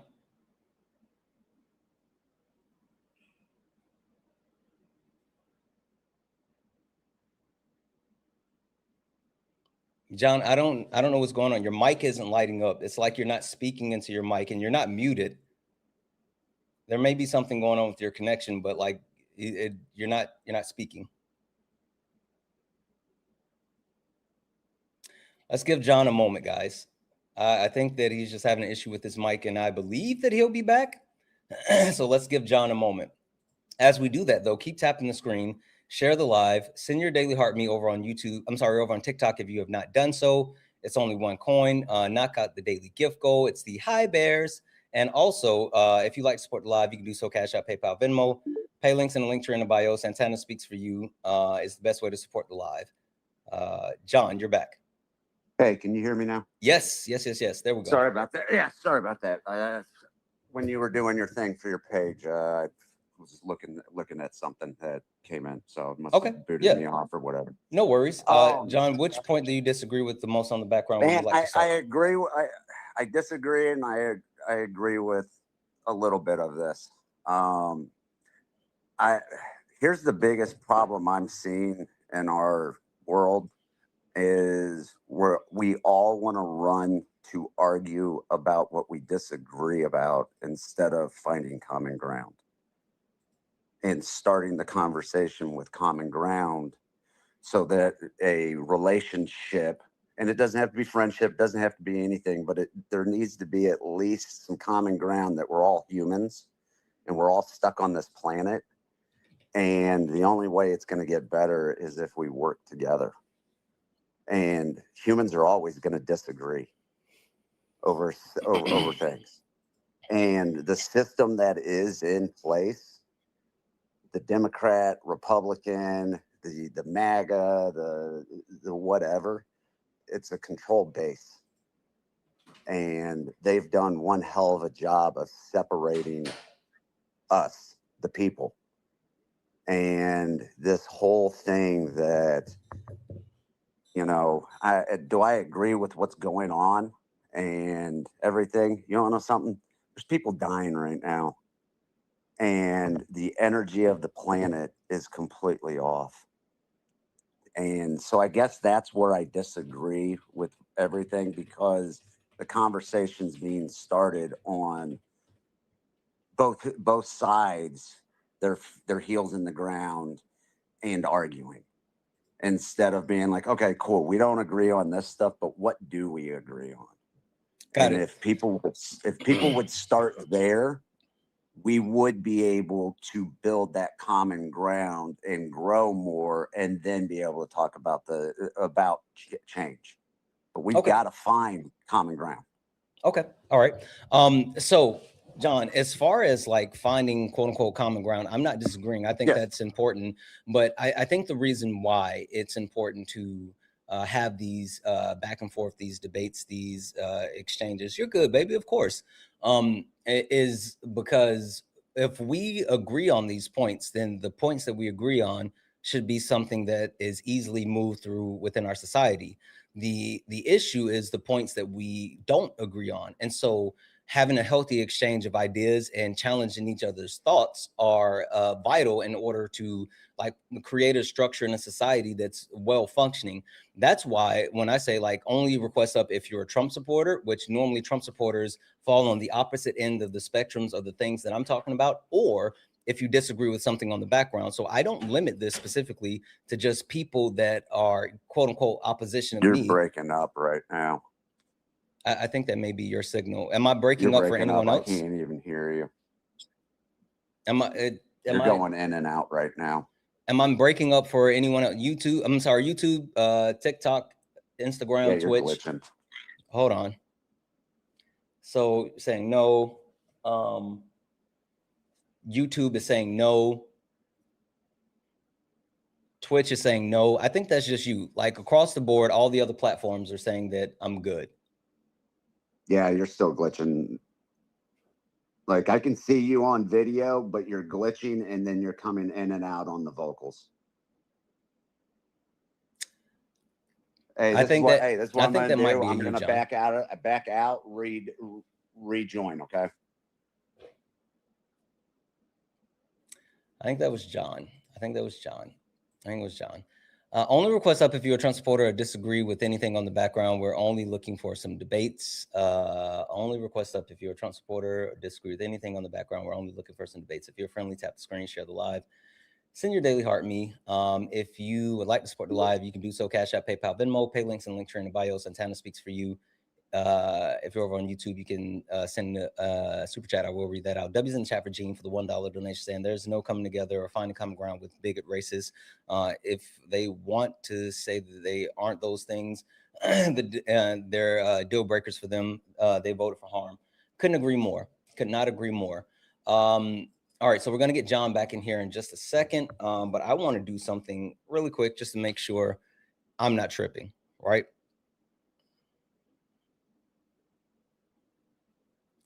So I'm going to hop over on YouTube, and I'm going to make sure that I can hear as well, because like maybe it's me. Maybe John did have like an issue or whatever. So let's see here.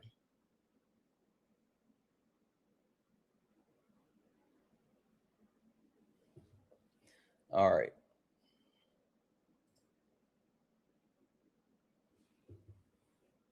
Can you hear me again? Yes, I can. You're back. Yeah, the video was glitching a little bit, and then you were like you were speaking, but then it would just be like one word every little bit. So Okay. All right. Is it okay now though? yeah, I can hear you perfectly fine right now.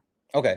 The point that I was making was that I think it's important for us to have public discourse and to go back and forth and challenge each other through different ideas. Understanding that we do have like alignment and agreement on certain things is, yes, that's very important and true. But also understanding that there's a need to flush out the things that we disagree with is the reason why I say like we should actually continue to do this. And so like no, I think agree. No, I agree with you. Like I've said, I completely agree with you. But when you get two people on the extreme sides of it, you've got to start with common ground to get to where you at least agree on something. Because if not, it's going to be a battle then. Right. And then it's going to be like you and the last guy going back and forth. No, I'm right. No, I'm right. And then nothing's getting done. And right. It's a waste of time. And here's the problem though. There are entities that are intentionally dividing us. Intentionally. Okay, wait, John, I think you're missing the point, right? Because what I'm saying is I'm not sitting here saying that there isn't I'm not sitting here saying that there isn't some type of divide and there isn't some type of like overall issue that needs to be addressed. But what I am saying is that understanding that John dropped again. John, and so I have my other device up here. I can still hear, like I can still hear me. Can you hear me right now? Yeah, I can hear you. Okay, so and then I just had a call come in. Oh, okay. Call come in. That's sorry about that. Okay. Yeah, the point I'm making. I'd rather do this in person because then you ain't got technology screwing things up. So yeah, the point that I'm making is that understanding that like we need to flesh out the issues that we have in order to actually address those is the biggest thing. So that's why I say like, yes, we can agree on certain things. And if we agree on things, then that's fine. We can move forward with agreement on those things. But it's more important to acknowledge the things that we disagree on and we can go from there. So John, the question I'm gonna throw that back out to you one more time because I really want to make sure that we get to the debate. Which point on the background do you disagree with the most where we can start?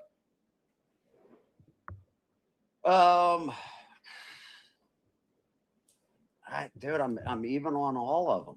Like, I guess, okay, so I got a question. The white privilege thing. Where is the white privilege? Just lay that out real quick, and then I'll say where I agree and disagree with it. Because what I'm going to say is the way that racism started was the elite whites would tell the poor whites, at least you're not black. That's not where racism started. That's how the division started in this country. No, it's not. Because there was only there was like 1% of the populace that owned slaves and everything. Oh, no, Bubba. John, question for you. Yeah, go ahead, man. Say your piece. What is race? Race is the color of your skin. No, that's not okay, race. Well, educate me then, please. Yeah, race is a socially acceptable grouping of characteristics based off of phenotype, which was constructed for the othering of non-white people to create a free and cheap labor class. It was literally created to actually uphold capitalism. Do you know who created race? No, go ahead.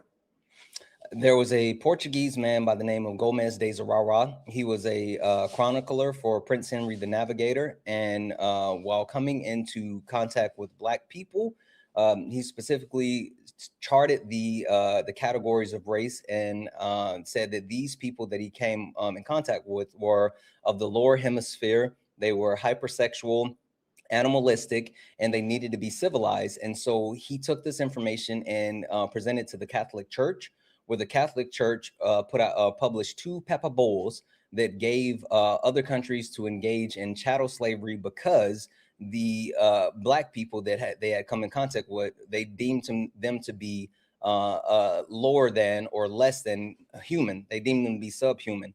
And so it was literally created to separate them and say they're not human, so they can actually engage in chattel slavery. Okay. So it wasn't can I ask a quick question? Mm-hmm. Where did slavery start? Slavery or chattel slavery? Slavery. Slavery or indentured servitude has history throughout the world, but there's a difference between chattel slavery and indentured servitude. Do you know what those differences are? Go ahead, explain. So indentured servitude is when you are put into slavery to pay off a debt, or committing crimes, things like that. Chattel slavery was literally the process of stealing black people from Africa and taking them throughout the different places in the world to enslave them. And then once they were enslaved, they were enslaved for the rest of their lives. Their children that were born into slavery, and they were slaves. There was never an instance where a debt was paid or fulfilled and they would be released from servitude. And then also, again, their children were born into slavery. And then when you talk about what happened when the colonizers were no longer allowed to go to Africa to steal black people for slavery, they created breeding farms here within the United States in order to continue to make slaves. Who owned the ships that were bringing the slaves from Africa to white people? What? But who owned them? White people. Who was the majority? Different countries. There were different countries throughout Europe. What background? What religious background? Different religious backgrounds. Who owned the ships? The Catholic Church, which that's a form of Christianity, were the ones that originally put out the Papal Bulls, giving the authorization for the countries that fell under the Catholic religion to engage in chattel slavery, and then other countries follow suit. Okay, but wasn't the Middle East enslaving and doing that exact thing? Not like chattel slavery. They weren't doing that. They weren't going up into Europe. The Moors were not doing that, going up into Europe. Not chattel slavery. Back down south. That's why I explained the difference between indentured servitude, slavery because of war, and then chattel slavery. Yeah, but people have been stolen from their land and taken to other lands throughout history. Chattel slavery. I keep acknowledging the fact that yes, slavery, indentured servitude. Slavery. No, it's not. It's literally not. It's literally not. The Irish were the first in the United States. It's literally not. And also, that's a lie. The actual country of Ireland and their historical texts and their actual the embassies and everything, they put out information saying that's absolutely a lie. The Irish people were not slaves. You're lying. Or I'm sorry, I'm not going to say you're lying, John. I'm saying that you've been misinformed, because people believe that because they don't know, but that's not true.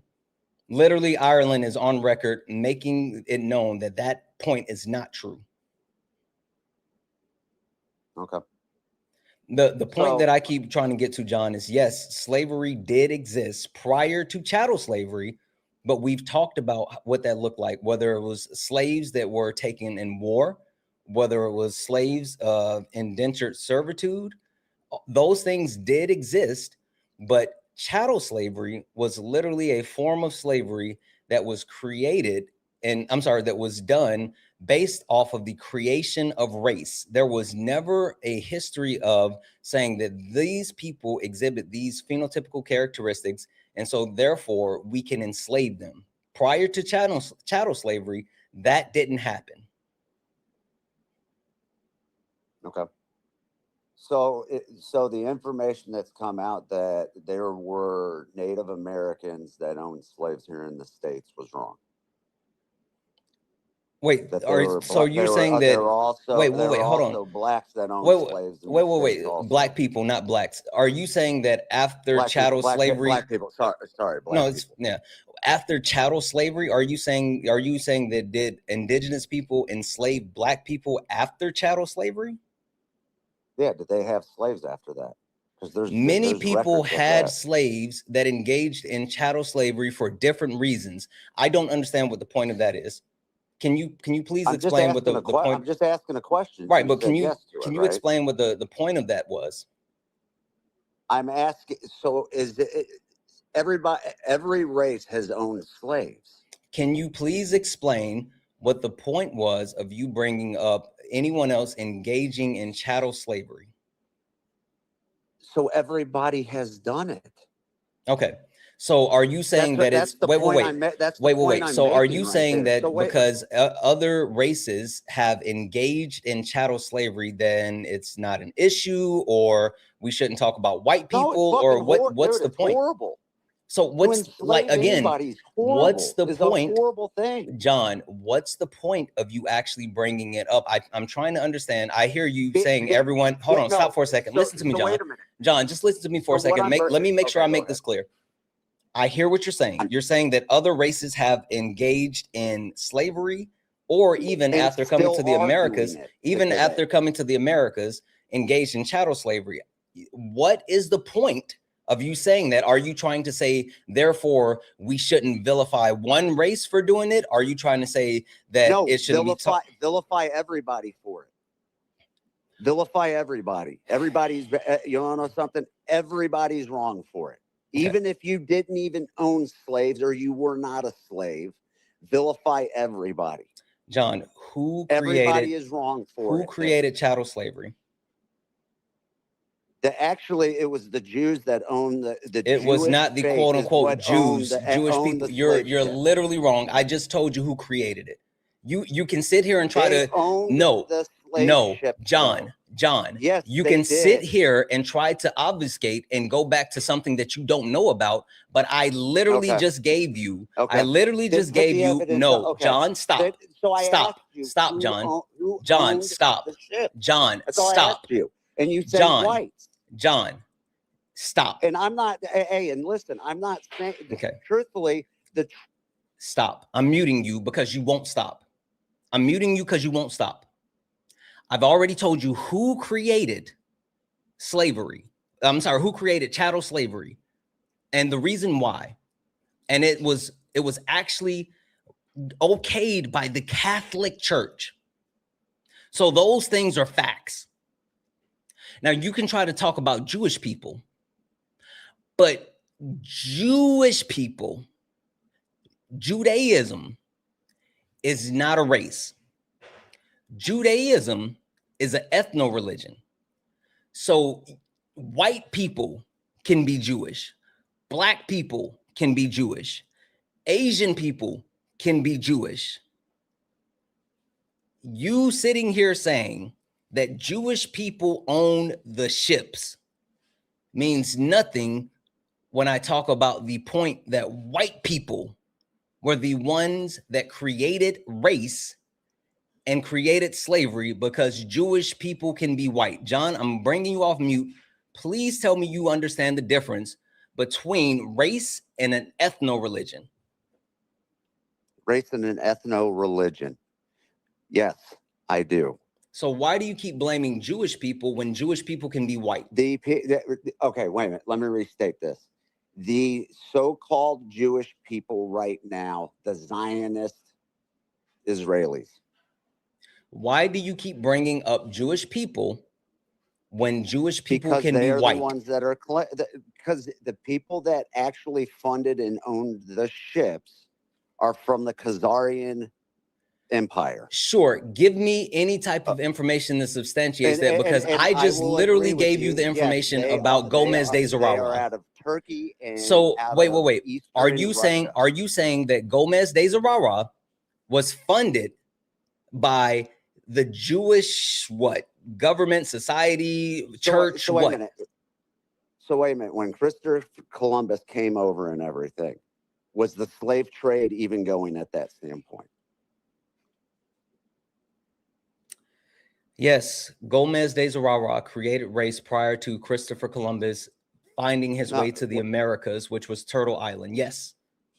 Okay. So who is Christopher Columbus? A white man. Okay. So you're where from?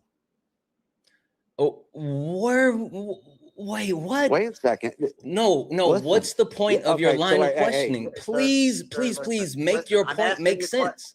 Please, no, stop with the questions and just say what you have to say, because your line of I've thought already is not. said it. I'm sitting here saying it, and you're arguing with anything I say without I'm even arguing, John, listening. because So, John, this is the thing. your points No, that you're sir, trying to make don't sir, address thank you. Gomez de Thank you. Zurara or the creation of chattel slavery. Okay, and he's a Spaniard, and he's from Portugal and Spain. He's from Portugal. That's Yes, what you he was a said. Portuguese white man. Yes. They're Spaniards, though. They're still white. John, what are the 5 racial categories? What are the 5 racial categories? Dude, I don't believe in race. I don't care what you believe in. We're having a conversation about race. If you're not going to talk about the actual racial categories, my belief, John, and you're sitting here, dude, listen. Hey, have fun with Stop. I don't care about you crying. I don't care about the crying, John. If you're sitting here having the conversation about race, like you wanted to talk about white privilege, and I was trying to explain to you the inception of white privilege and talk about the racial categories that exist. You can't sit here and say, I don't believe in race, because you don't want to address the point as far as who engaged in chattel slavery. That's not how this works. I don't care if you agree with it or disagree with it. The thing that I'm asking you to do is engage in reality and what we know about the facts. I don't care if you agree or disagree with that. I don't care if you believe or don't believe in that. I just want you to engage with the information and knowledge that we have. That's the only thing that I'm saying right now, John. I'm sending you a request to come off mute.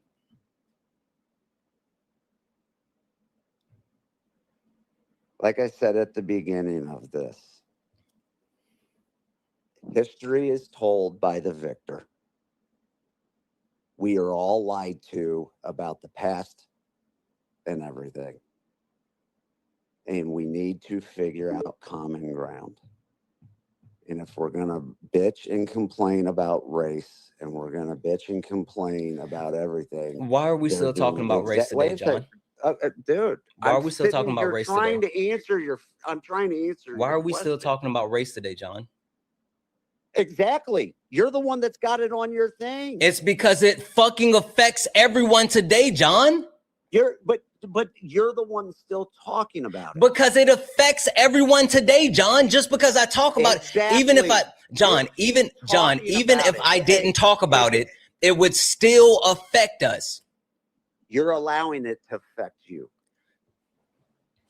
John. Everybody that gets fixated. How about this? Allowing John?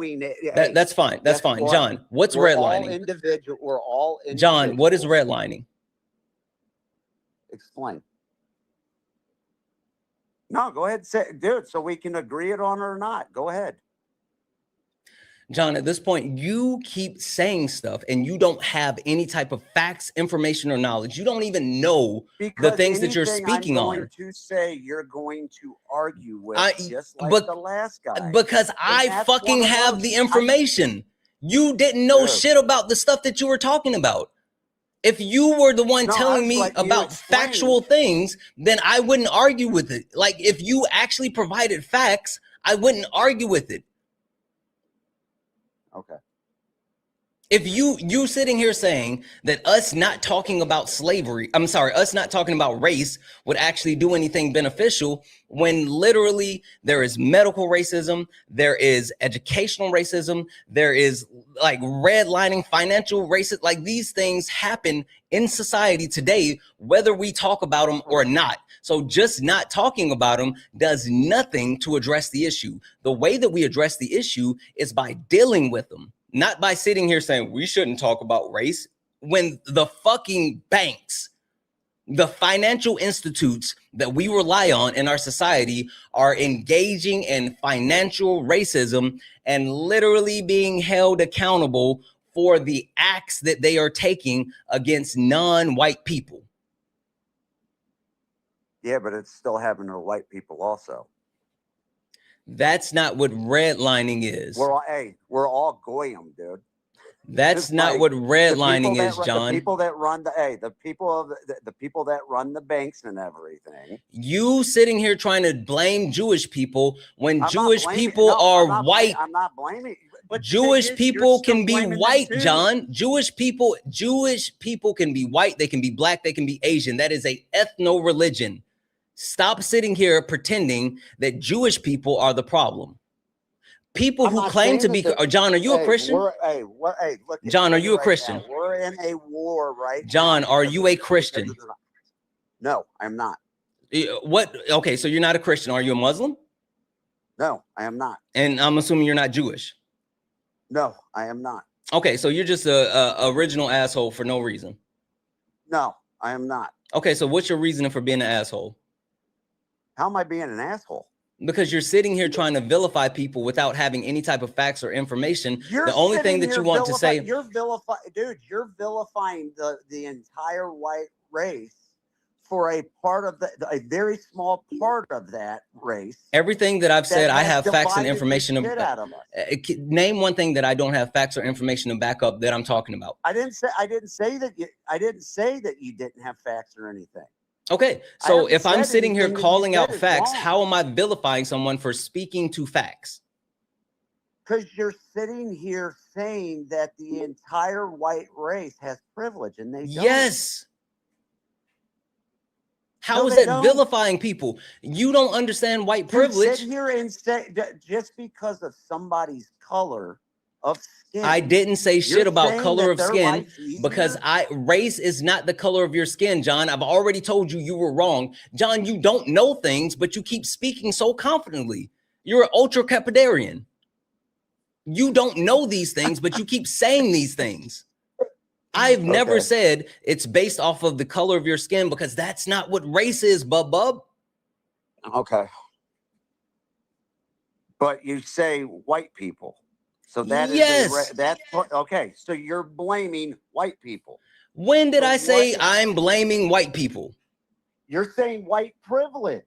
What does that mean? You listen, you started me. exactly, John. What is white John, privilege exactly, mean to you then? exactly. Yeah, go ahead. Yeah, John, you came up here telling me why that's not a thing. You didn't say, can you explain to me what point you're getting to? And then you started speaking about race where you don't know what race is. And you started talking about a bunch of other. Perfect. Perfect. I got it. I can give you my argument. Cool. All right. Ready? Yes, please go. Okay. White privilege. White privilege is the ability to move through society without additional barriers that are placed by other that are put in place for other races. White privilege is literally the ability for society to conform around you because you're white versus having to actually conform with society. White privilege is not something that I'm saying that people who have it are evil or bad. I'm saying that white privilege is something that's afforded to them based off of those phenotypical characteristics. I'm also saying one of the factors of white privilege is not knowing that you have white privilege. So it's literally being able to move through life without the additional barriers that non-white people have to face every day. That is white privilege. Can you give examples? Sure. There was a study that was completed where who did the study though? I'm just asking. Yeah, multiple entities. The NIH has done the study. Harvard has, yes, you can, Kay. Harvard completed a follow-up study. There's multiple studies that were done on smaller levels and larger levels. The study was done that talked about traffic stops throughout the United States of America. And what the study actually found that looking at 9 million traffic stops across the, if you want to, 9 million traffic stops across the entire US, that during the day when there were traffic stops that occurred, the traffic infractions, police overwhelmingly stopped Black people for traffic infractions. But then at night, when at night, the actual traffic violations leveled out to where white people and Black people were stopped at the same rate. The conclusion of the study was finding that it was called the veil of darkness, where it showed that during the day, those racial biases that those police officers had caused them to stop and pull over Black people at a higher rate than white people. But then at night, when they couldn't see their race, the actual premise of stopping people were based off of the traffic infringements, not their race. That is white privilege. Those people that were not stopped during the day did not do anything special. They did not actually, do anything evil or negative. They were literally just white. And since they were white, people who have those racial biases and power, police officers, made a decision not to stop them, but to stop Black people instead. That is white privilege. Which is completely wrong. I'm not saying, John, I've never said that it wasn't wrong or right. I'm just telling you those are facts. No, I know. I'm a great, no, thank you for explaining that. And that right there is where our system has been created and empowered to push down people. Plain and simple. I agree with you there. And that's white supremacy.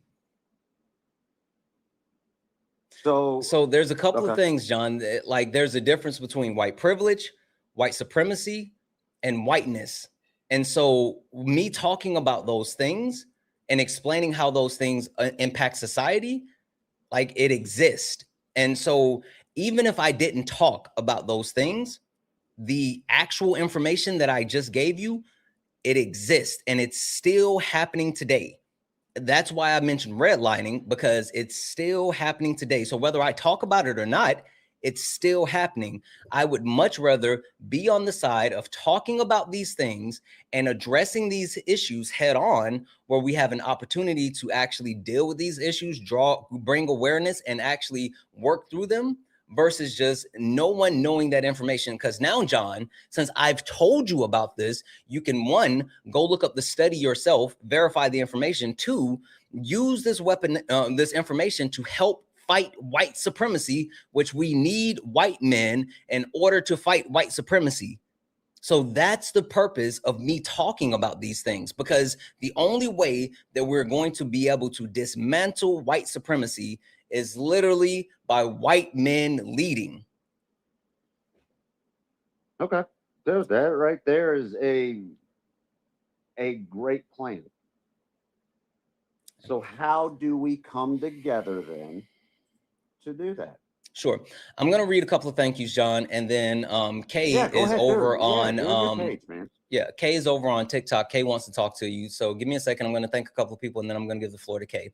W's in the chat for John, not this John, but John, who's the actual handle is Marshall1_17, said, I do the same debates, but TikTok's likes to suppress them. If you ever want to be a guest to do it with you, I'm down.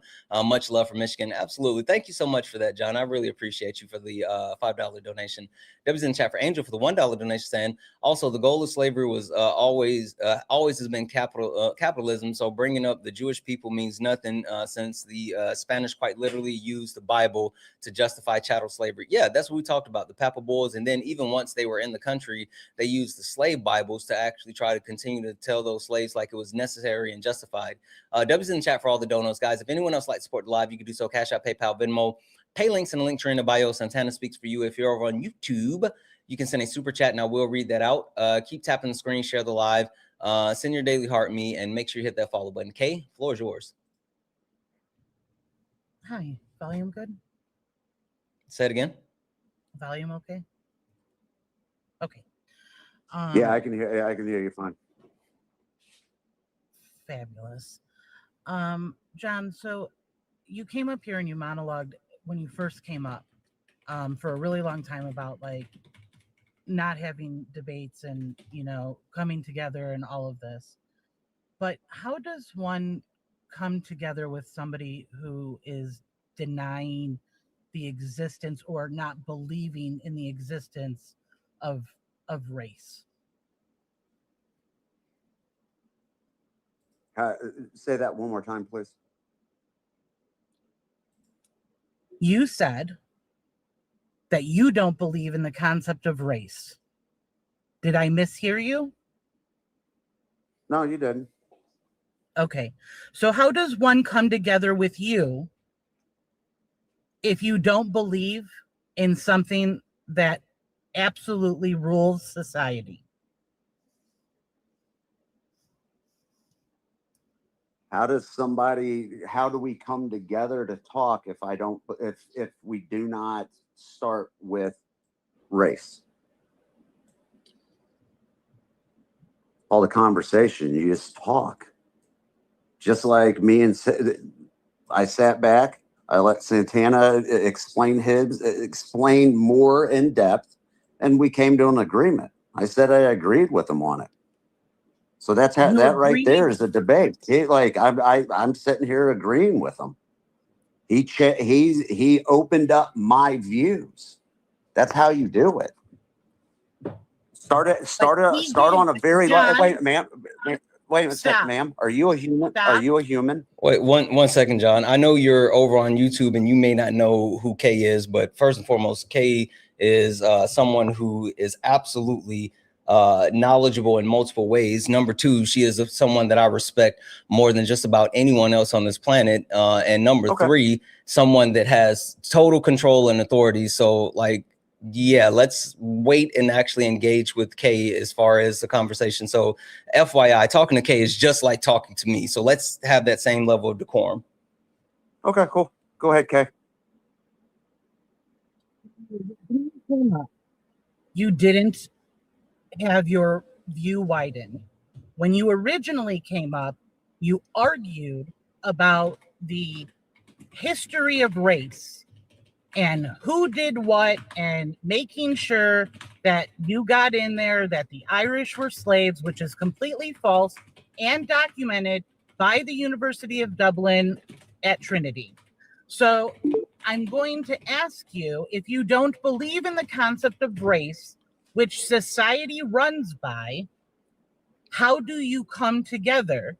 He gave you a study, and then you were like, okay, I agree that's wrong, but you're still denying that race, in your view, exists.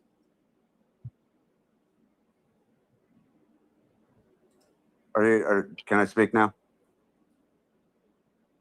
Could you answer my question? Hello? Yes, John, we can still hear you. No. I'm trying to talk. I'm talking right now. Can you guys hear me? Yes, John, we can hear you. The floor is yours. The reason I do not look at race or the color of skin is because we are all human, right? This is a human experience. And each of us have our own experience. I'm sorry? That's harmful and dehumanizing. How is that harmful? Please educate me then. Here's the thing. The privilege that you're exhibiting here by the constant use of educate me is wild. You should be educating yourself. And I do. Doesn't stop the moment you leave the school doors at whatever, grade or, level you leave out, or if you go to college or have a PhD or whatever. It's constant. And it seems like yours just kind of stopped, because if you really wanted to engage with a white privilege topic, you would come with the fundamental understanding of what race is, how it was created, and how you could talk about it. But you didn't. You literally said to Santana, educate me, as if it's like his job to do so. That's privilege. I'm trying to come to a common ground and understand exactly what he is saying and exactly what you're saying. But how is that wrong? I'm trying to learn right now. You're asking for someone to labor for you when you should be laboring for yourself. Okay, cool. Like, if these are topics and panels that you join, I would not go into a quantum physics live and hop up on the panel and say, let's talk. because I would have no idea what I was talking about.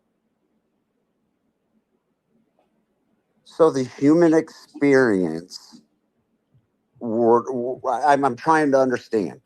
So the human experience is a group thing. We're all in this human experience together then. Why do you think that there is common ground amongst all of us if we have different experiences as individuals? Because of society. It's not, though. What is not? Your experiences and my experiences are different. We Yes. are both white.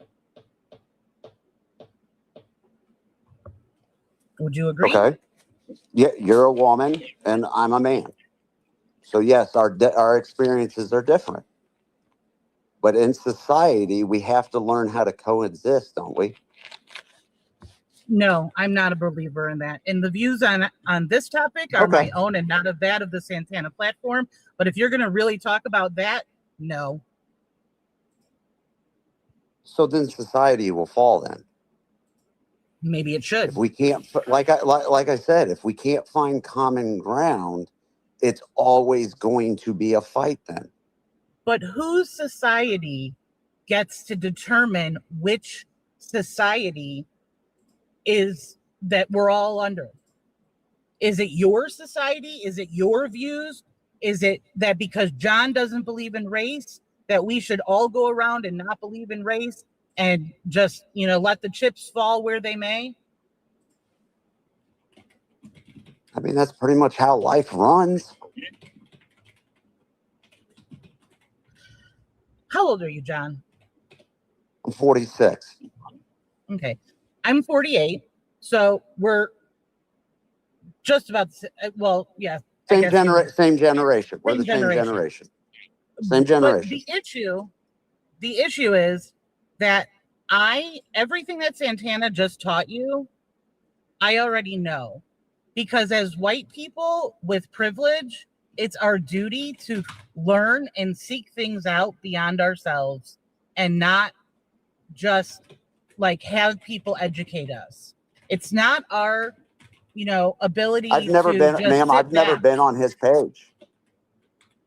I'm talking. I've never been on his page or anything. It just popped up today, and sat and listened to him and the last guy, and the last guy dug his heels in. And all I'm trying to understand, I'm trying to look from his side of the box into this world.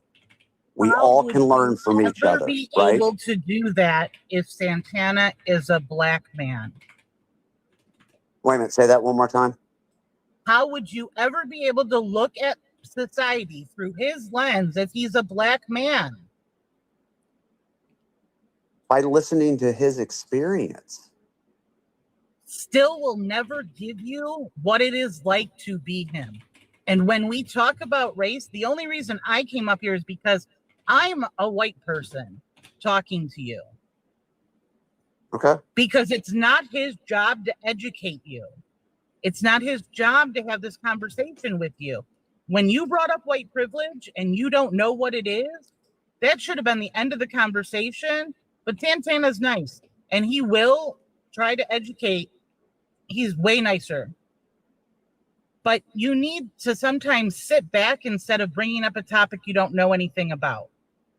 There's plenty of books on white fragility, which we saw an epic response to when he was talking to you about how race was created, who created it, and you wanted to fight and argue. You weren't trying to find common ground. You weren't trying to listen to what he had to say then. You wanted to get in your digs on Israel and Jewish people and everything else. So I'm just asking you, if you don't know about a topic, probably don't debate it. And if you don't know about a topic, you should go, hey, maybe I should look into that to see what that means. I didn't come on here to debate about white privilege. I came in here. You literally to brought find up that point, John. I said, where do you want to start? You said white privilege. I brought up the point as a starting ground. That was it. You're a black man. I'm a white man. I'm trying to figure out what the white privilege is that all white people have. And you said not all white people have it. It's a way, no, I didn't. I said all white people. No, you weren't listening. I absolutely said all white people have white privilege, and part of white privilege is not necessarily knowing you have white privilege. I literally said that. Okay. So we all have okay, it. thank you. He was telling you that it doesn't just make you a bad person. He's not vilifying you. But we all carry it around with us because of the system and the society that we live in. And so when we are having these conversations and he asks you what redlining is, and you say, educate me, that's something he shouldn't have to educate you on. You should look it up and be like, I don't know. Because the one thing that I notice most about us white people is that we will not say, I don't know. We would rather fight and argue.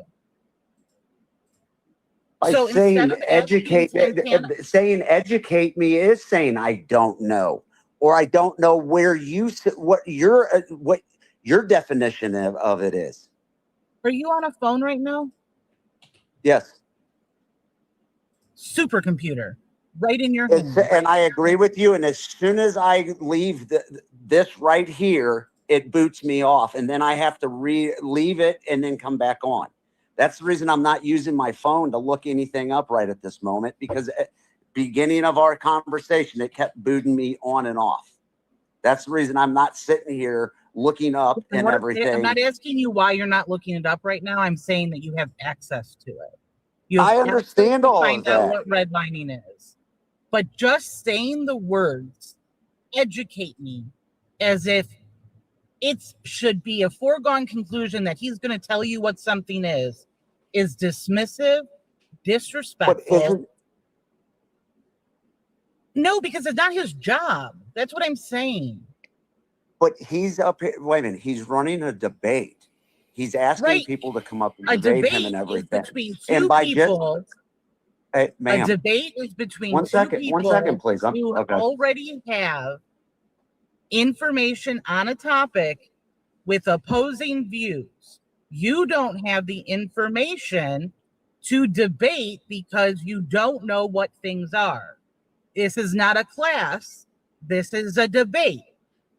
So I would go ahead and drop down, do some research, and then if you disagree with white privilege, or you disagree with what redlining is, or any of the other topics that you have demanded to be educated on, because you also didn't say, Santana, I don't know. Could you please tell me?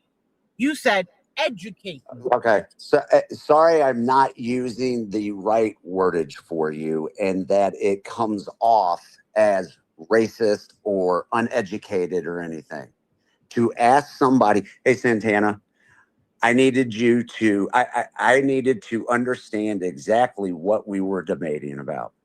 And that is the reason why I said, educate me. It was not as in any way of disrespect. Ma'am, I'm speaking to Santana right now. Oh, no. You're not speaking to me. You're speaking to Kay. Like, Santana right now. Yeah, I'm that's fine. Right but you gotta talk to Kay. Misusing of the English language. Yeah, but you gotta talk to Kay. Don't. There's no. Like, you're good. You're talking to Kay, not me.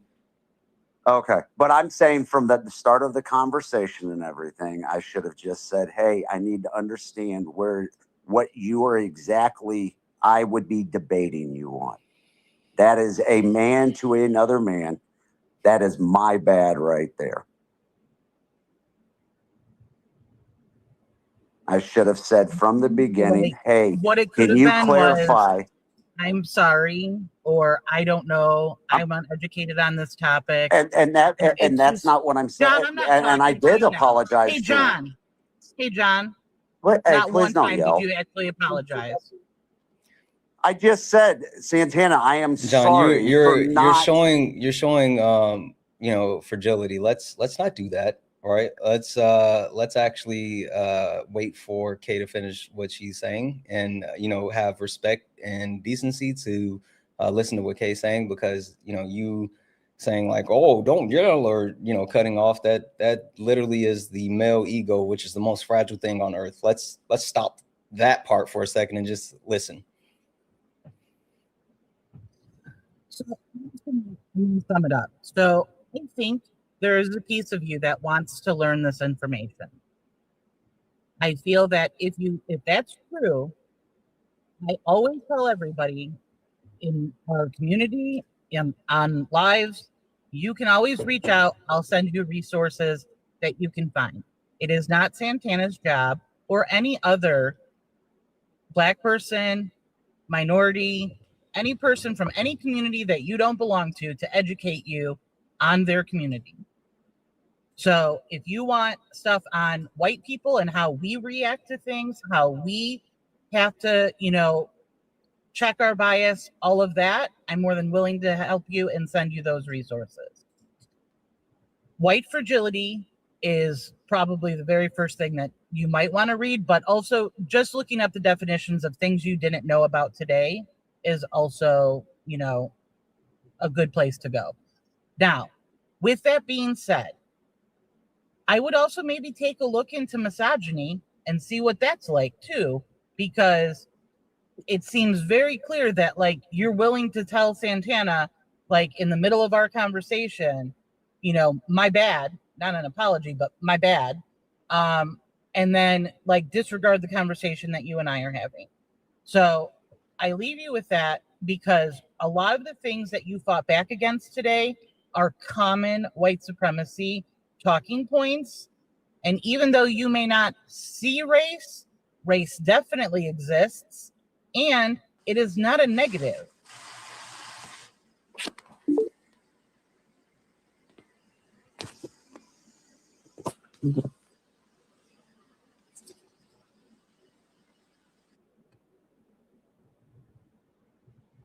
Oh, John left. Yeah. He left. Oh, wait, no. I think he had to drop out and come back in because for some reason I've been listening over on YouTube and the sound kind of got funky for a minute. So I can't hear you. I got booted out. Yeah, I heard it as well. That's why I dropped the other account. It started to get kind of robot-y at the end. And so I dropped out and dropped back in. All right. Yeah.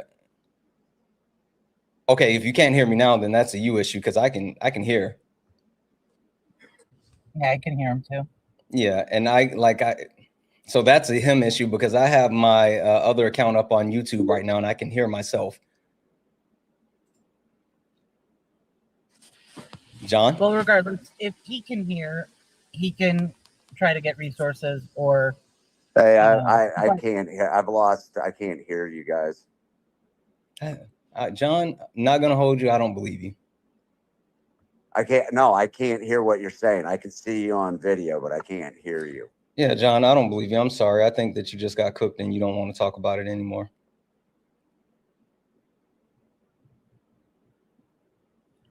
The way that he just responded to the last thing that you just said, though, made me laugh. He's like, I can't hear you, but no, really. Yeah. All right. You have a wonderful day. All right. Thank you, Kay. All right.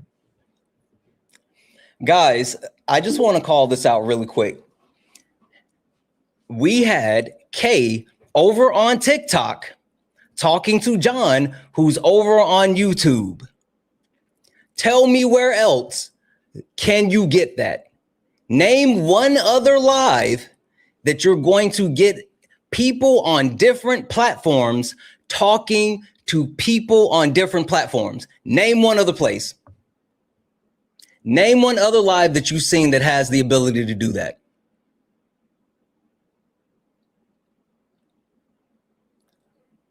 That's not true, Asha.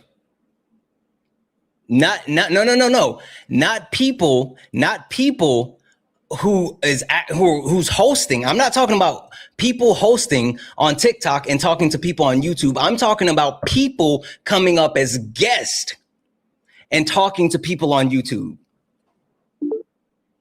Not people who are hosting. I'm talking about guests on the panel talking to people on other platforms. You're literally wrong. If you say anyone else has the ability, that anyone else is doing that, you're literally wrong. You're fucking lying. And for people who are trying to say, Dean, I literally am in Dean's live every day and I've talked to Dean. He does not have the ability to do it. You're wrong. You're wrong.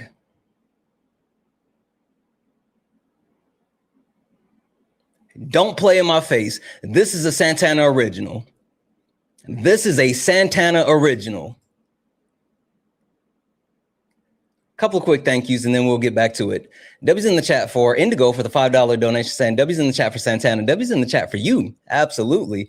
W's in the chat as well for MAGA Cries, who sent a $2 donation saying, fuck that come together BS, white supremacies and F white supremacy and F punch Nazis. I agree. W's in the chat for Jessica for the $5 donation saying thank you for educating ignorant white people who are too lazy or Dunning-Kruger have Dunning-Kruger to educate themselves. Grateful for you, Jessica. Thank you so much for the 5. W's in the chat for Haven, who became a late night tuber, and guys, fucking W's in the chat for Wendy, who sent a $50 YouTube super chat. Fucking W's in the chat. W's in the chat. Holy shit. W's in the chat. Guys, if you'd like to support the live, you can do so. Cash App, PayPal, Venmo, pay links and link tree in the bio. Santana speaks for you. If you're over on YouTube, you can send a super chat. I will read that out. We got a couple of people here that are on YouTube and also a couple of people on TikTok. So I'm going to get to you guys in just a moment. Hi, is it not Steve? Yeah, not Steven. Are you a Trump supporter? Disagree with something in the background? Yeah, what do you mean by new constitution? Yeah, I think the current constitution is one that is not only outdated, but something that needs to be completely revamped. When the Constitution was created, it was created for white men that own land. And from that point, we've put a patchwork together with articles and amendments.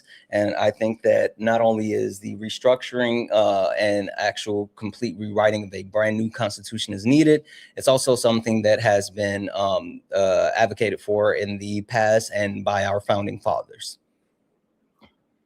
So what in the Constitution specifically says white men? Who had rights under the writing of Constitution? Everyone has rights. No. When the Constitution was first written, who did it grant rights to? White men who own land. Exactly. That's what I'm saying. And from that point, everyone else has been added as far as having rights. And from that point, those rights that weren't granted at the inception of the Constitution have been up for discussion in multiple ways, where people have been given rights, have been restricted with rights, and it's often challenged within the court system at the highest level with the Supreme Court. So the point that I'm making is that with the overall the starting point of the current Constitution that we have, it was not created in the vein of granting rights to everyone. It was granted rights to specific people, and we need to address and codify the specific rights for everyone. Well, they are codified for everyone. They're not. Women don't have rights to bodily autonomy. Men don't have rights to bodily autonomy. Sure. Tell me one piece of legislation that limits men or the male body in any way. The draft. Are there exceptions for the draft? There are exceptions for the draft. Okay. Are there exceptions for abortion? Depending on where you are in the country, yes. Okay. Are there exceptions for the draft depending on where you are in the country? No.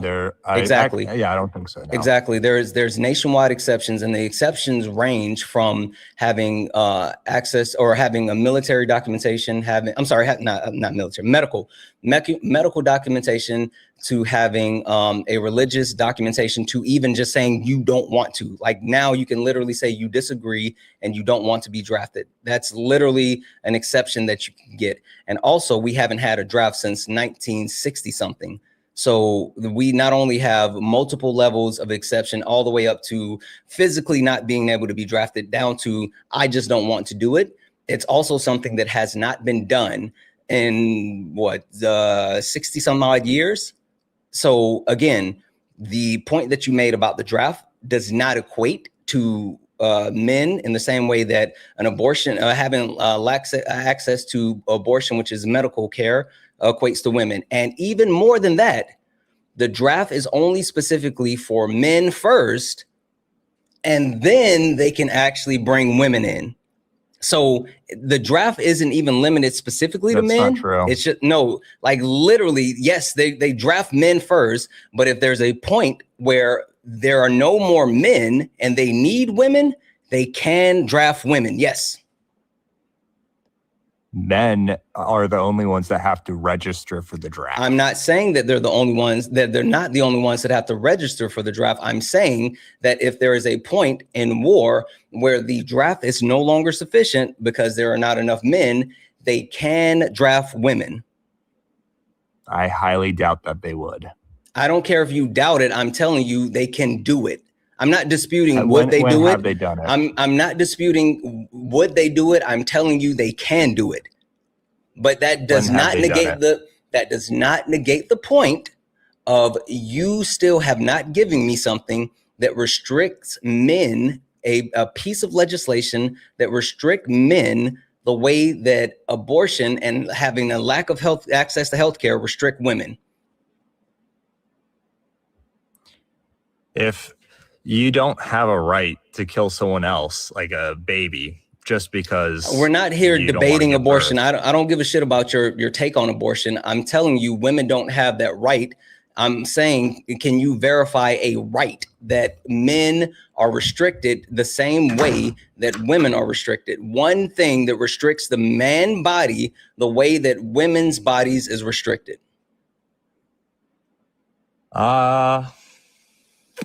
I can't think of one right now besides the draft. Okay, so and that my point is that we need to codify the rights for all people. It should not be rights based off of sex.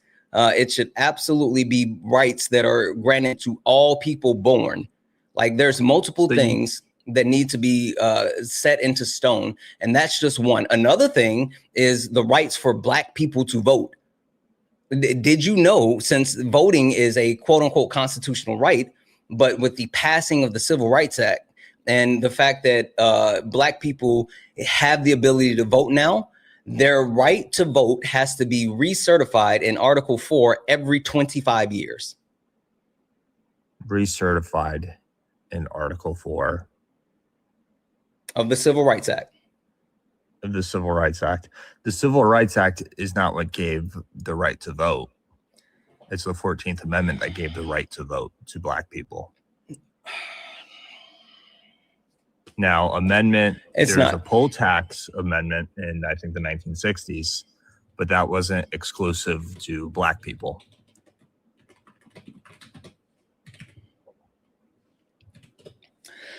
So the 14th the 14th Amendment did not give the right for Black people to vote.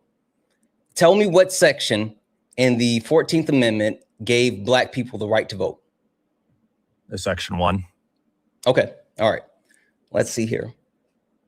1 second. I'm going to put this on the screen and I'm going to need you to. It should be the second paragraph. There's only one paragraph in section 1. The one after the birthright citizenship clause, where it says no state shall, yada, yada, yada. Okay. All right. So let's see here. All right. I'm going to get this on the screen. One moment here. In fact, I'd argue the birthright citizenship clause makes it pretty clear that all U.S. subjects, all U.S. people who are born or naturalized in the United States are citizens of the U.S. and of the state wherein they reside. And you said that voting is a constitutional right, and constitutional rights apply to U.S. citizens, at least U.S. citizens. Okay. Okay, hold on 1 second. Hold on. All right, I'm gonna get this up on the screen. Let me know when you can see this. Oh wait, you're over on TikTok. I'm sorry, I got confused for a second. Let me get this up on YouTube, and then I'm gonna put it on TikTok, and then I want you to tell me when you can see it. Okay. Okay. So 1 second here. There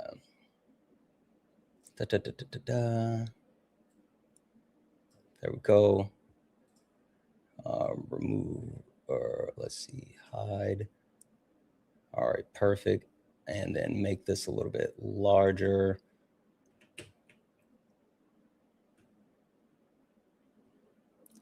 All right, boom, that's good on YouTube. All right, so now I'm gonna bring this over to TikTok. Let me know when you can see this. A bit blurry. Okay, but, give me a second. Kind of, but representation.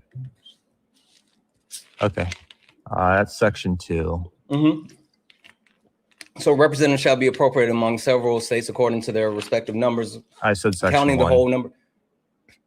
I told, yeah, you said second paragraph in section 1. I said there's no second paragraph in section 1. Maybe I meant second sentence. Okay, this is section 1. Yeah, there we go. Yep. So this is all persons born and naturalized in the United States are subject to the jurisdiction, therefore are citizens of the United States and of the United States, wherefore wherein they reside. No state shall make or enforce a law which shall abridge the privileges and immunities of citizens of the United States, nor shall any state deprive any person of life, liberty, or property without due process or law, nor deny any person within the jurisdictions equal protections of the law. So where does it codify voting rights for Black people? You said that voting is a right, a constitutional right, right? Yeah. All right. It said no state shall make or enforce a law which shall abridge the privileges and immunities of citizens of the United States, nor shall any person deprive any person of life or property without due process of law. It's basically stating that all citizens of the United States have rights and states can't take away those rights. Okay, cool. So if that's the case, right? Do you know when the 14th Amendment was passed? 1868, if I'm correct. Close, 1866. Yeah, 1866. Okay, perfect. So you're saying that this, like, it was the point where Black people, the Black people could actually vote, right? Perfect. When was the first time that Black people were able to vote? If the 14th Amendment was passed in 1866, when was the first time that Black people were actually able to vote? I don't know. I think the first Black senator was, or Black congressman was in the 18. No. or 90s. I don't know. When was the first time that Black people as a whole were able to vote? Black people as a whole, meaning like every single Black person. Yes. Okay, even today, not every single white person can vote. Not every single Black person can vote. There's felons. I understand that there's provisions under the law that stop people from being able to vote. I'm saying, when was it the rights granted for every single Black person to vote within the regulations of voting qualifications? Yes, you have to be 18. Yes, you can't be a felon in certain states. Yes, I understand there's certain things that those aren't the outliers. I'm talking about specifically the overarching ability to vote. I'm not sure. Good. 1965. 1965. What caused that? The Civil Rights Act, which was literally a section of voting that was passed in the Civil Rights Act, which I talked about, Article 4, that has to be recertified every 25 years. You literally cooked yourself, bub. It took almost 100 years for Black people to be able to vote beyond the point of the 14th Amendment. So no, the 14th Amendment did not allow Black people to vote. The Civil Rights Act allowed Black people to vote, and the recertification of that actual provision within the Civil Rights Act has to be recertified every 25 years. The last time that it was certified was under Barack Obama, and it passed through the Senate with a vote of 98-0.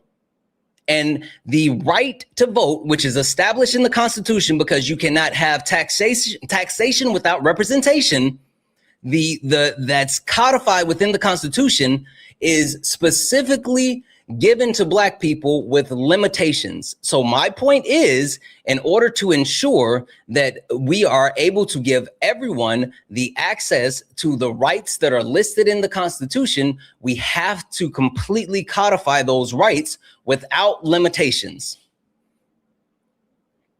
So you're saying voting isn't a constitutional right? I literally just said it is in the Constitution because you cannot have taxation without representation. It is literally That's not in the Constitution, by the way. It is like literally Puerto Rico's taxed. It is literally a part. It is literally a part. Exact. And you're making my fucking point. You're making my point.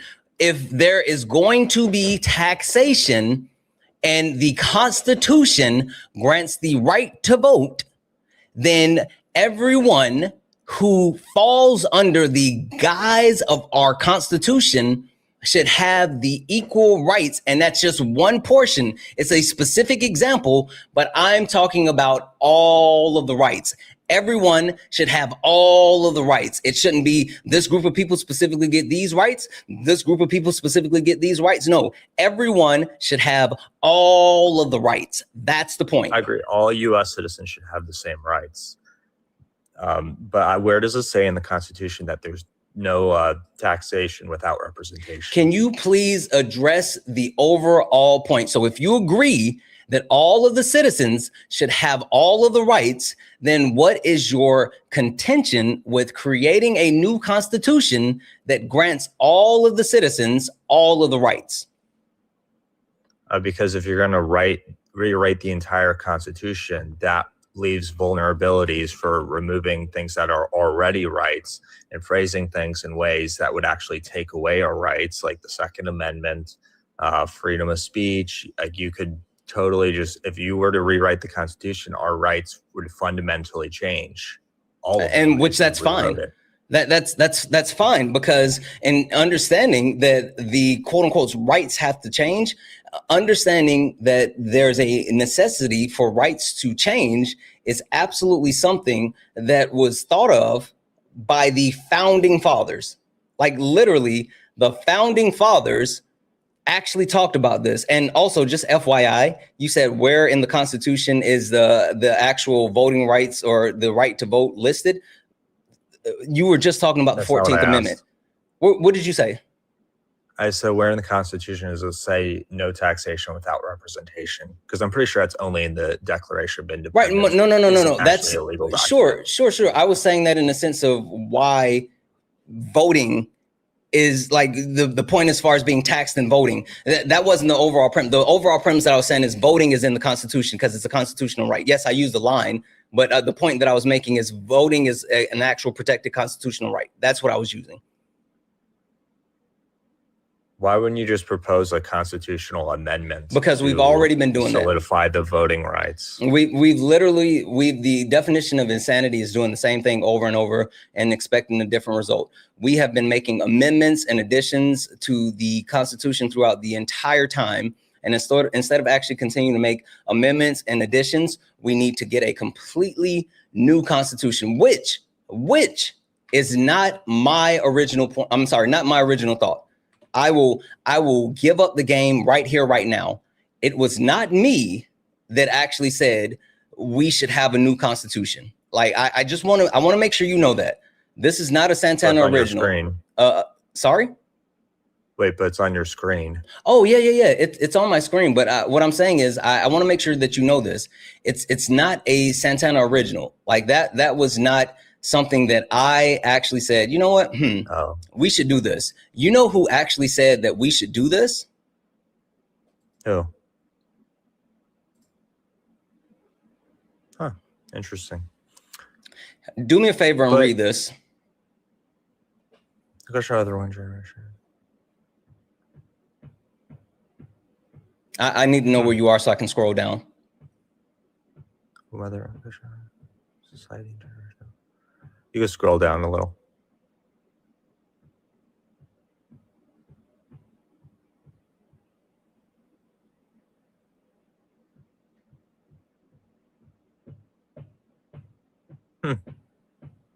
Interesting. Yeah. So Thomas Jefferson himself felt it to be necessary to have a new constitution. Now, with the point that I will grant, I think that when you say 19 years, I think that, 19 years at that time may have seemed like 50 years or more. So I'm not sitting here advocating for a new constitution currently every 19 years. But what I am saying is there is absolutely a premise of having a new constitution brought to us by our founding fathers, the people that literally wrote the Constitution, because they understood trying to guide people under the Constitution that they wrote was absolutely insanity. Yeah, and it seems like you're bashing the Constitution, but yet you're taking advice from people that wrote the Constitution, and from specifically Thomas Jefferson, who is not really known to be a champion of the rights of Black people. You know, I don't give a fuck. There's no politician that has ever been a quote unquote champion of Black people, because that's not how our country is set up. Even the Civil Rights Act that was signed into law by LBJ, he was a flaming massive racist. I'm not talking about whether these people advocated for Black people or not. I'm just pointing out the fact that these things were done and said. So I don't care about you saying, oh, Thomas Jefferson, you shouldn't do this because he didn't like Black people. He owned slaves. Yes, I know all those fucked up things. I'm literally telling you that the person that helped write the Constitution advocated for this, and the Constitutional Convention talked about this before and after the creation of the Constitution. I don't care about Thomas Jefferson. Fuck him. I know he's burning in hell next to Hulk Hogan and Charlie Kirk. Yeah, I don't give a shit. I'm curious about what you'd put in your new Constitution. It's not about me putting other things in the Constitution. It's about acknowledging the fact that we need to codify all the rights for all the people, and then we can build on that. I'm not sitting here saying that we specifically should have this and we should specifically have that. We can talk about the additional things once we get past the point of everyone having the same rights. That's the point. I think we could agree that everyone could have the same rights, but by everyone, do you mean, like, obviously we don't want foreigners voting in our elections. We don't, like, correct. You would agree. I keep talking, yeah. All American citizens should have all the same rights. Now, when it comes to like the current constitutional protections that are given to like undocumented immigrants or other people, sure, we can debate those. We can talk about those. Those things can be relitigated. We can figure out how to move forward from that point, blah, blah, blah, blah, blah. Now, like, I'm not standing on that point. The point that I'm saying is that if you are an American citizen, then you should be granted the same rights. I agree with that. What do you think of birth tourism? I think it's something that's not a real thing. You don't think people fly to the United States pregnant, give birth just so their child has that citizenship, then fly home, and you don't think that happens? I mean, it happens in Argentina even, which isn't even like a valuable citizenship. I'm not saying that it hasn't happened. I'm not saying that it's not something that some people haven't participated in. I'm just saying that it's not something to the effect of like, oh, this is like a common thing that people engage in, especially because when you're talking about having the ability to travel while pregnant, being able to fly closer to the point of giving birth is medically not advised. So it's not advantageous for anyone to travel while pregnant and close to giving birth in order just to get into a country. So like, yeah. But they do it. They do it. Again, I'm not saying that it hasn't been done. I'm just saying that there's no actual substantial evidence that shows that this is something that's common. And so you'd not want to do anything about it. Like I don't think there's a reason for you and I to talk about this at the moment. Well, if you're rewriting the entire Constitution, I mean, it's like a chance to fix that. Am I sitting here saying that you and I need to figure out the new Constitution together, or am I saying that we need a new Constitution? I'm just trying to get you to the point of needing a new Constitution. I'm not trying to get you to the point of what we need to put into it. That's not what I'm doing here in this debate. Well, if we're not going to fix everything else and we're only going to change one little thing, it might as well just be an amendment. Again, I never said that we weren't going to fix everything else. I said the point of this debate is to get the people to the point of agreeing that we need a new constitution. And the point of the new constitution is giving all American citizens the same rights. After that, we can debate everything else. Like that's my end point for this topic that I have on the background. My end point is defined as a U.S. citizen. Again, the U.S. citizen, sure, perfect. Someone who is born within the United States of America and is currently the definition of an American citizen. So whether it's a naturalized citizen, whether it is someone that's born here, or someone who has birthright citizenship? So, and yes, if, I understand. Then you're going to talk about how does it look for people that actually fly in and all this other stuff. I'm not talking about in the future. Again, hold on one second. I'm not talking about in the future. Sure, like we can talk about how we handle those type of people in the future, but I'm talking about who gets it now. One second. Hey, Silver Soul, thank you so much for sharing the live out, but you don't have to keep like spamming it like that's not helpful. So like only share out the live once or twice. We never want to spam share the live. Thank you, Silver Soul 7. Thank you so much. I appreciate you. So like the point that I'm getting to is we can talk about like how do we handle future situations, but if someone currently under the Constitution has birthright citizenship, then they are granted citizenship, and then we can go from that point. Yeah, I agree. It'd be terribly unorganized to go backwards. Yeah, and that's the only point going forward. Yeah. And so you wouldn't believe in putting any restrictions on that. Like if someone's in the country without our permission, they're just coming in for a holiday to give birth, whether that's a couple months before their pregnancy. Are you talking about in the future, or are you talking about currently? Like in the future, like it. I'm not talking about in the future. Backtrack. Yeah, I'm not talking about. You can't backtrack.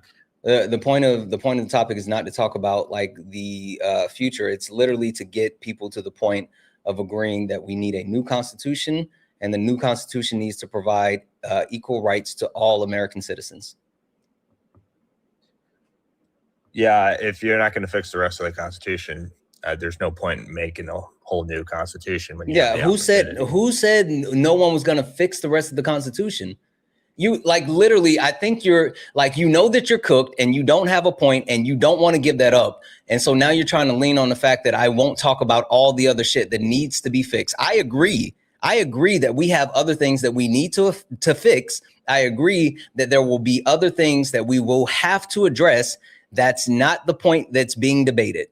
So if you want to debate that, then you have you have the wrong person, because that's not the point on the background.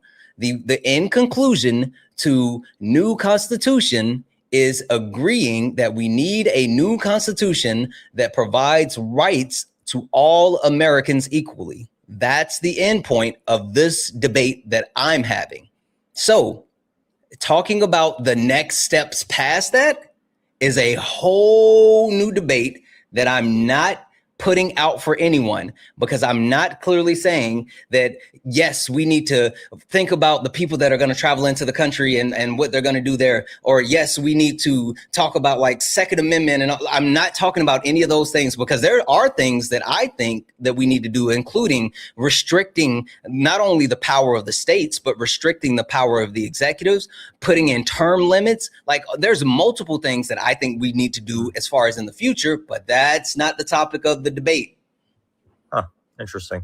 Well, I am going to go read about the Voting Rights Act, because I find that interesting that you brought that up, that we have to renew it every 25 years. I just want to go check that out. But yeah, good discussion.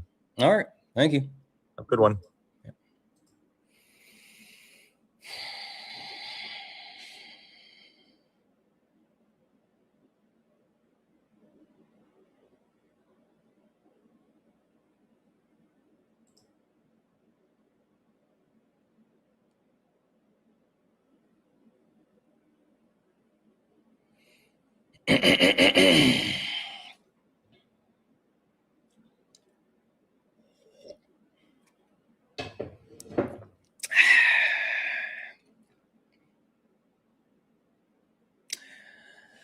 W's in the chat for Popsicle, who sent a $20 super chat to say, hey, I was a guest yesterday just asking a question. I've been following for a few months and I watch your streams daily. As a 19-year-old, I'm trying to better educate myself. Love the content and appreciate you. I appreciate you so much more, Popsicle. Thank you for the $20 super chat, and thank you just for being here. That means a ton to me. Thank you, thank you, thank you. Debbie's in the chat for Amanda for the $2 donation saying, love your face. I love you, Amanda. Debbie's in the chat for Lavender, who sent a $5 donation saying, a tip for dealing with YouTube stupidity. So, I'm sorry. Yeah, that was painful. That was painful. Debbie's in the chat for the donors, guys. If anyone else likes to support the live, you can do so. Cash App, PayPal, Venmo. Pay links and link tree in the bio. Santana speaks for you. If you're over on YouTube, you can send a super chat. I will read that out. That was overwhelmingly painful. And I think it's, yeah, it was exhausting. But the point that I think that I need to call out, and the point that I think was super, super important, is understanding that a win is a win. A win is a win, chat. I think we can all agree that a win is a win. Mocha, yeah, it has been. It literally has been a rough morning. It really, really, really has been a rough morning. But you guys want to know something really cool? You guys want to know like something that's like amazingly cool, something that that my wife and I are doing later this evening? Yes. So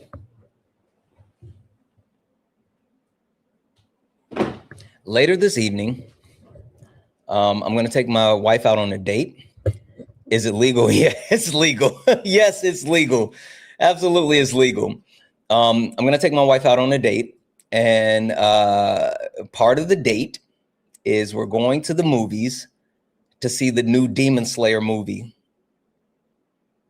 I'm dragging her to the movies to watch an anime movie.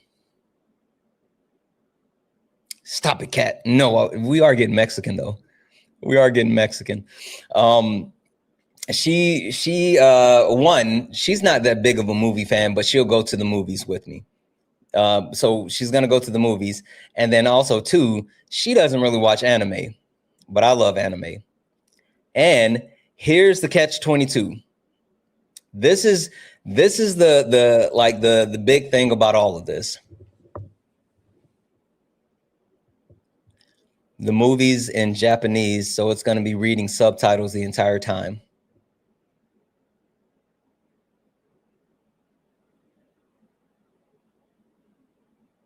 So I'm used to watching anime and reading the subtitles, but she's going to have to read the subtitles the entire time. Does she know? Yeah, I told her. She was down. He said, your vision just got blurry. He said, no, you can't even go pee. No, you can't, because if you do, you're going to miss it. And then you're going to have to try to catch up. And there's no poor wife. She's going to enjoy it. Like, that's going to be fucking awesome. That's going to be awesome. I can't wait to see. It's funny because this is Demon Slayer. This is Infinity Castle, right? And I wanted to see it a while ago. And I was going to take my boys to see it. But by the time I got ready to take my boys to see it, they had taken it out of the movies. And so I was checking like Crunchyroll. I was literally looking everywhere to see if I could find the Demon Slayer movie, but there was nowhere that you could watch the Demon Slayer movie. So I logged into Crunchyroll last night, right? Because I've been rewatching JJK, but I've been trying to rewatch JJK without, like, I don't like to like watch weekly episodes. I like to binge them. And so sometimes I'll like wait and I'll build up the actual episodes. And so I logged in last night to watch JJK, and it popped up on Crunchyroll and said Demon Slayer is now back in movies. And I almost made us go last night.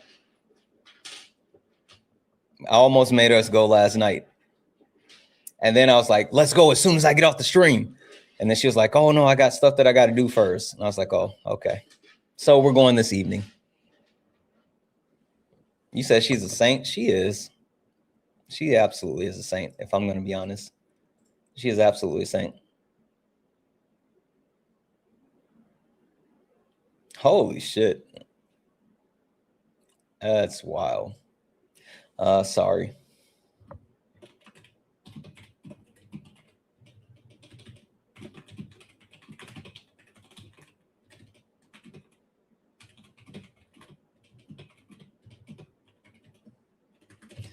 Let's see here.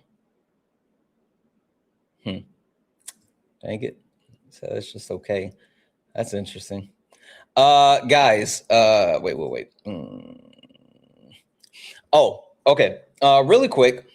There's a couple of things that I want you guys to hear, and I think this is really, really important. And she makes the best cut, the horn corn has whatever, Kat. You're gonna stop giving me a hard time. This is what I want you guys to hear.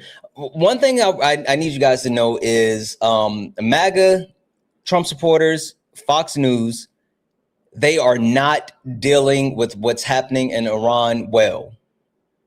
They are not dealing with what's happening in Iran well. And when I say not well, I mean they're being lied to and they're being gaslit.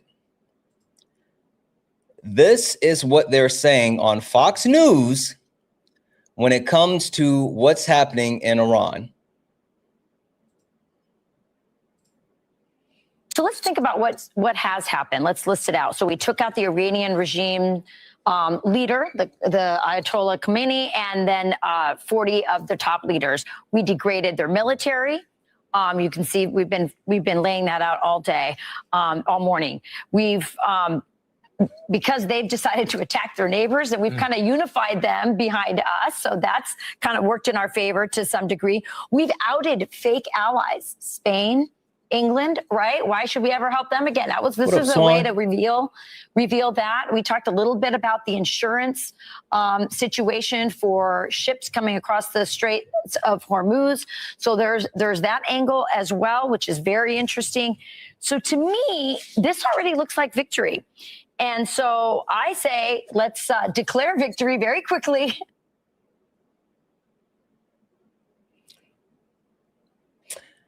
They're saying that we've won.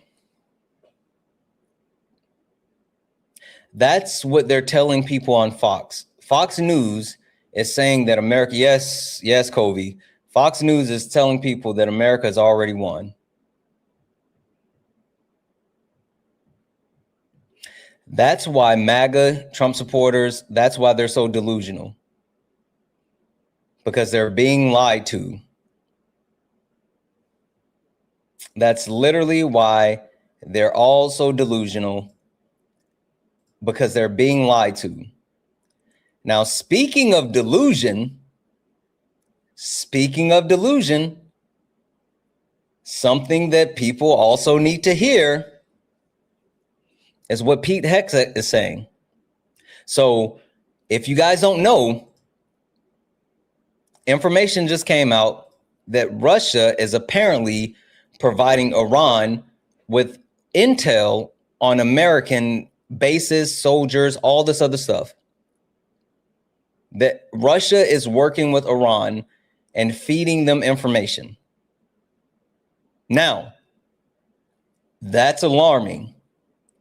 But apparently, to Whiskey Pete, it's not really a big deal. CBS News has 3 sources telling us that Russia is providing intelligence to Iran on U.S. positions and movements. The average American might hear that and think that's a big and dangerous deal. Is it? Well, we're tracking everything. Our commanders are aware of everything. We have the best intelligence in the world. We're aware of who's talking to who, why they're talking to them, how accurate that information might be, how we factor that into our battle plans, our CENTCOM commander. So we know what's going on. And the president has an incredible knack at knowing how to mitigate those risks. And so the American people can rest assured their commander-in-chief is well aware of who's talking to who, and anything that shouldn't be happening, whether it's in public or back-channeled, is being confronted and confronted strongly. The American people can therefore expect conversations with the Russians to stop this? Well, President Trump, as people have seen, has a unique relationship with a lot of world leaders where he can get things done that other presidents, certainly Joe Biden, never could have. And through direct conversations or indirect, through him one-to-one or through his cabinet, messages definitely can be delivered. Does this put U.S. personnel in any more danger than they otherwise would be? Well, the Russian involvement. No one's putting us in danger. We're putting the other guys in danger. That's our job. So we're not concerned about that. We mitigate it as we need to. Our commanders factor all of this, but the only ones that need to be worried right now are Iranians that think they're going to live.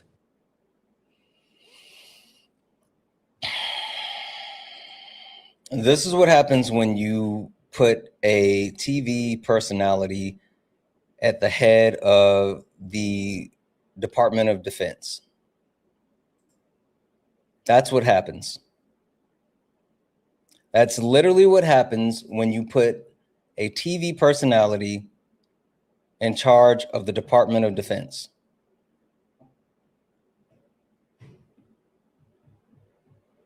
They have no idea what they're doing.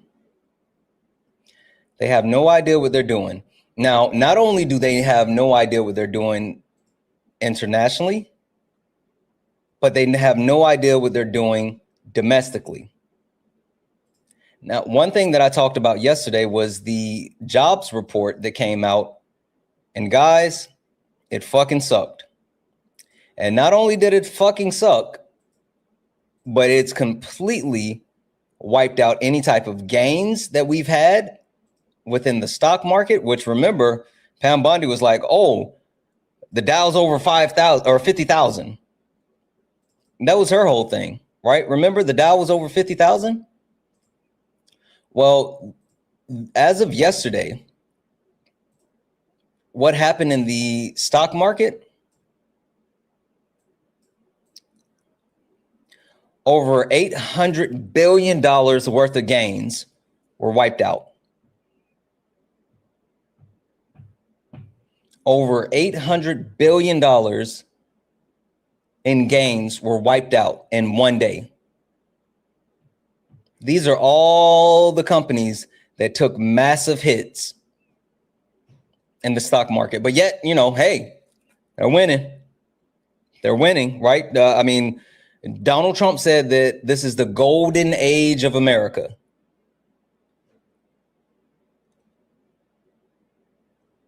Right? So when we talk about like what's happening, and we talk about the fact that literally the people that's supposed to be running the country domestically and foreign have no fucking idea what they're doing. And they're literally trying to find ways to lie about it. So I just talked about what happened with the job market, right? 92,000 jobs lost in February. I would think that any and everyone would be like, oh, this is concerning, right? I would think this is concerning. But apparently, the Trump administration does not find it concerning, because the Secretary of Labor, Lori Chavez Demir, this is what she said when talking about the fact that the job market lost 92,000 jobs in the month of February. Apparently, it's not a big deal.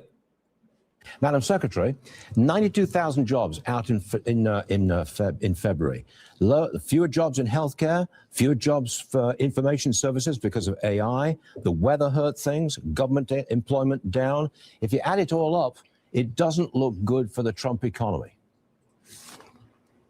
Yeah, I couldn't agree with you. I think we have to address the fact that this is not a good report in its raw numbers, but we have to also talk about why this possibly has happened, this snapshot in time. It was mentioned, the weather. We saw healthcare numbers go down. We saw a record strike in California, over 30,000 jobs lost there, but that has been resolved. So we're hoping to see those numbers tick back up next month. But overall, we've gained 60,000 new jobs over the last 2 months. So this is important for us to recognize what the message is here, what the noise is, and how focused the Labor Department is in making sure that we can bring back those jobs in construction, manufacturing. We're seeing the confidence go up. We've seen the investments that the president has made. I've said it over and over again. The president and I talk. We visit on this often. It's important to him. We're laser focused to make sure that we have that skilled workforce. And it's just going to take some time. So we're recognizing what happened this month, and we're going to stay laser focused to bring those jobs numbers up. You guys heard it. The reason why job numbers were bad, it was the weather. It was the weather. Like, the reason why job numbers were bad, it was the weather. It was the fact that, other shit was happening. It's because we forgot to pick up the milk and bread from the stores. And it's because, our check was a little bit late this month. All this other shit was the reason why, instead of Donald Trump and his abysmal domestic and global policies. That's where they are. That's the lie that they're trying to sell. That's the point that they're trying to get to. And the question that I have for each and every one of you, super simple, super simple. Do you believe that? Is it really what they're saying? Because Donald Trump is sitting here saying that it's literally because of everyone else. He's saying that the reason why that our country is failing is because of everyone else. It's because, you know, Iran, it's because Democrats, it's because of everyone else, and it's not because of him.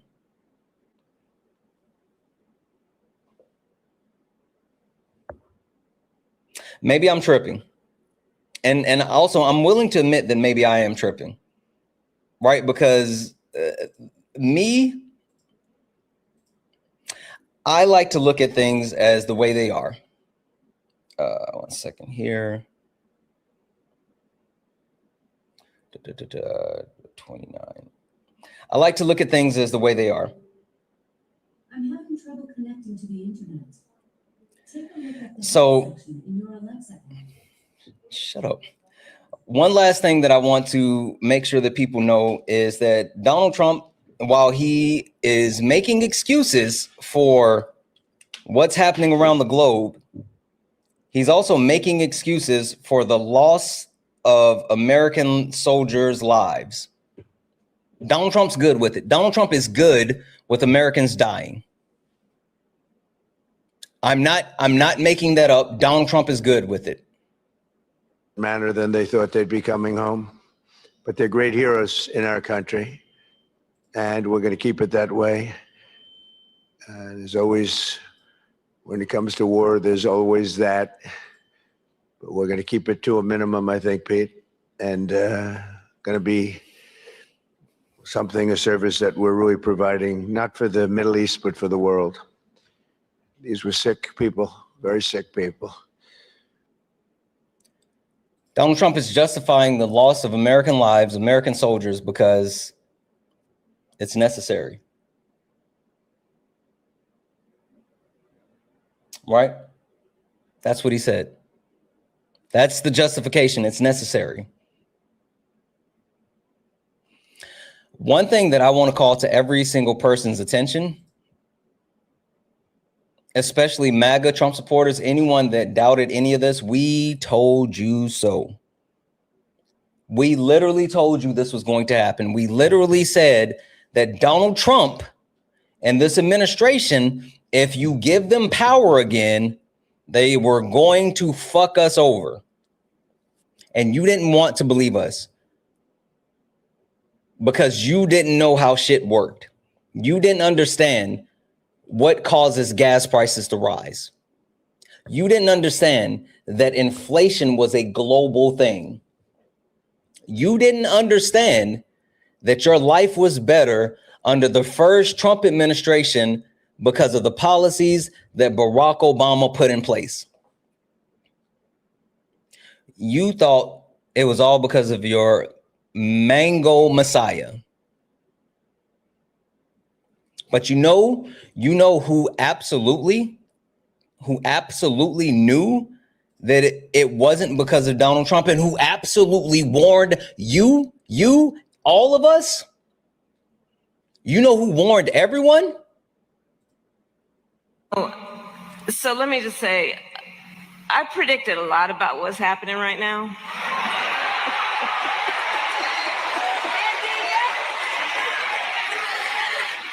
I'm not into saying I told you so, but we did see it coming.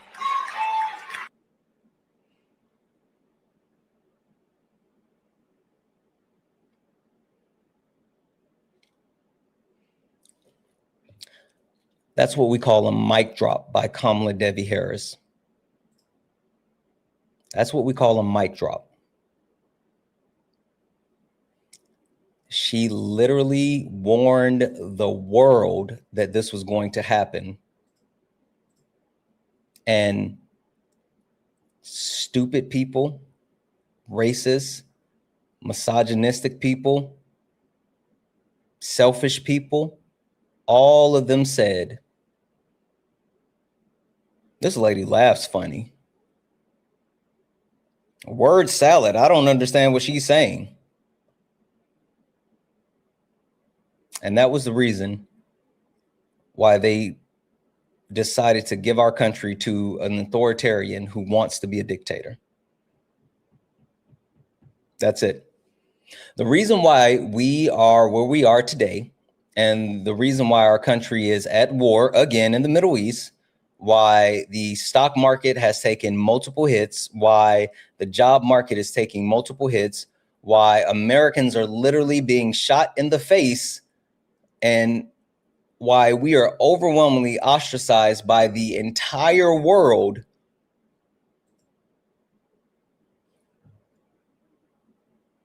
is because people are stupid, because people are sexist, because people fucking hate Black joy. That's why. That's literally the reason. I just want to make sure everyone knows that. Just to make sure you all know that. Are good. I don't give a shit about like you crying in the comments. I'm going to mute you, right? Just because fuck you. But I'm also going to send you a request. You tried to lie and say, I thought you said the president doesn't have anything to do with gas prices. If you don't understand how gas prices are and are not affected by the president, then you're an idiot. But I sent you a request. Come up here and tell me about it, Bub. Let's see if you know how the president does or does not affect gas prices.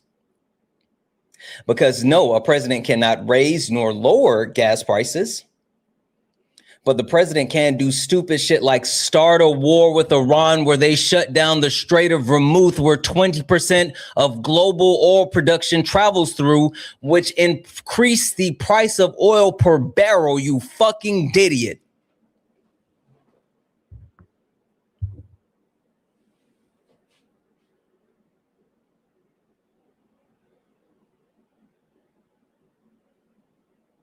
Oh, you're not going to get up here? I didn't think so. I didn't think you were. I didn't think you would.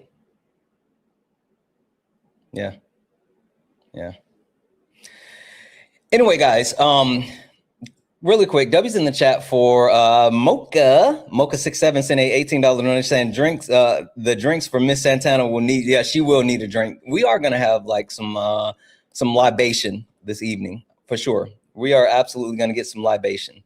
W's in the chat for Mocha for the $18 donation. And guys, holy fuck, massive W's in the chat for Aquarian, who sent a $50 YouTube super chat to say, Santana, ground news drop saying 53% of Americans view fellow citizens as morally bad, highest amongst 25 countries in the new poll. Also, the prices of gold and silver, while while the stock market is very volatile, everyone should be worried. Yes, like when you see the gold and silver markets start to fluctuate, then you know we have a problem. You know we have a problem. So, like, there's that. There's absolutely that.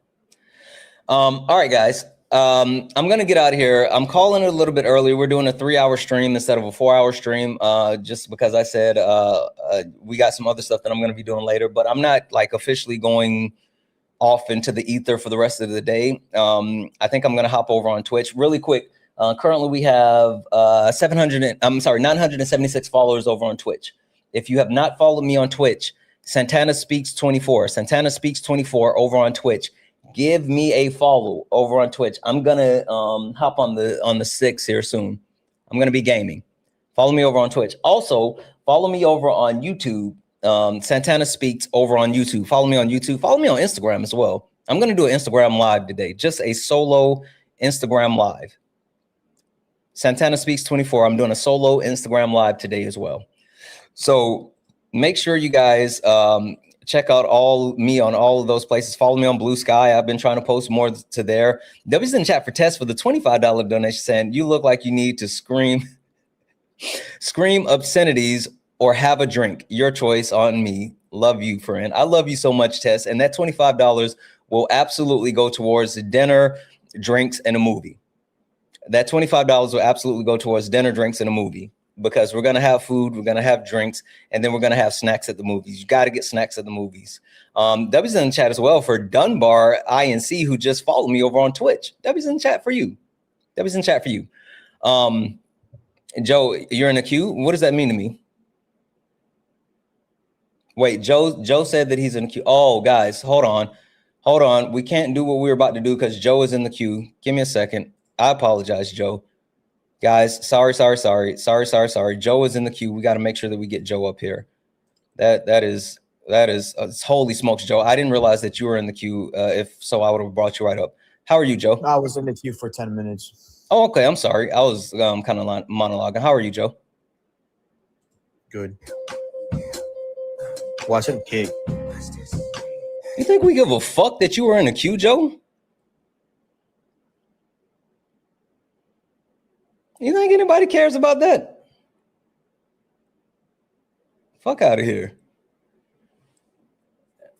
Anyway, like I was saying, I'm getting ready to call it for today. I may be back later in some way, shape, or form, but I'm definitely going to head over to Twitch and do some gaming and streaming. So if you are someone, yeah, he was there. Yeah, he was. If you're someone that's into gaming, or if you like Elden Ring, or if you ever want to see Elden Ring, I'm fighting Bell. If you don't know who Bell is a badass of a dragon, and I keep getting my teeth kicked in. So if you think it's funny to watch me lose and struggle, follow me over on Twitch. I'm going to go over there and fight Bell. So we'll see what happens. Anyway, guys, we are going to go ahead and get out of here. So let's hit this actual outro.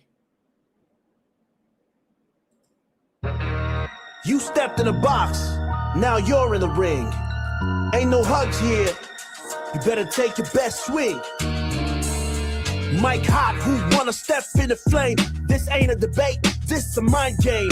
Facts like lies, get left in chain. One wrong word, get slapped out your name. This ain't TikTok T, this a war zone talk. No script, no filter, no safe walk. Bring stats and get scrambled like a glitch. I got fire in my mouth like I came from the pit. Hey, W's in the chat for the chat. W's in the chat for the chat, guys. It was absolutely an amazing stream today. You guys are fucking awesome. I appreciate each and every one of you. Make sure you're following me on Twitch, YouTube, Blue Sky, Instagram. Follow me everywhere. Also, guys, I got some really cool shit happening. I promise you, you're going to want to follow. There's some really cool shit happening, and there's going to be a bunch of other stuff that we're doing. So make sure you're following and make sure that you're supporting. Like, we got to lock in. We're doing some cool shit together. All right, guys, we're going to get out of here. I'll see you all later. Thank you for all the gifts, the taps, the likes, the shares. Thank you all for hanging out. Thank you all for being here with me today. I love you. I love you. I love all of you. And as always, peace.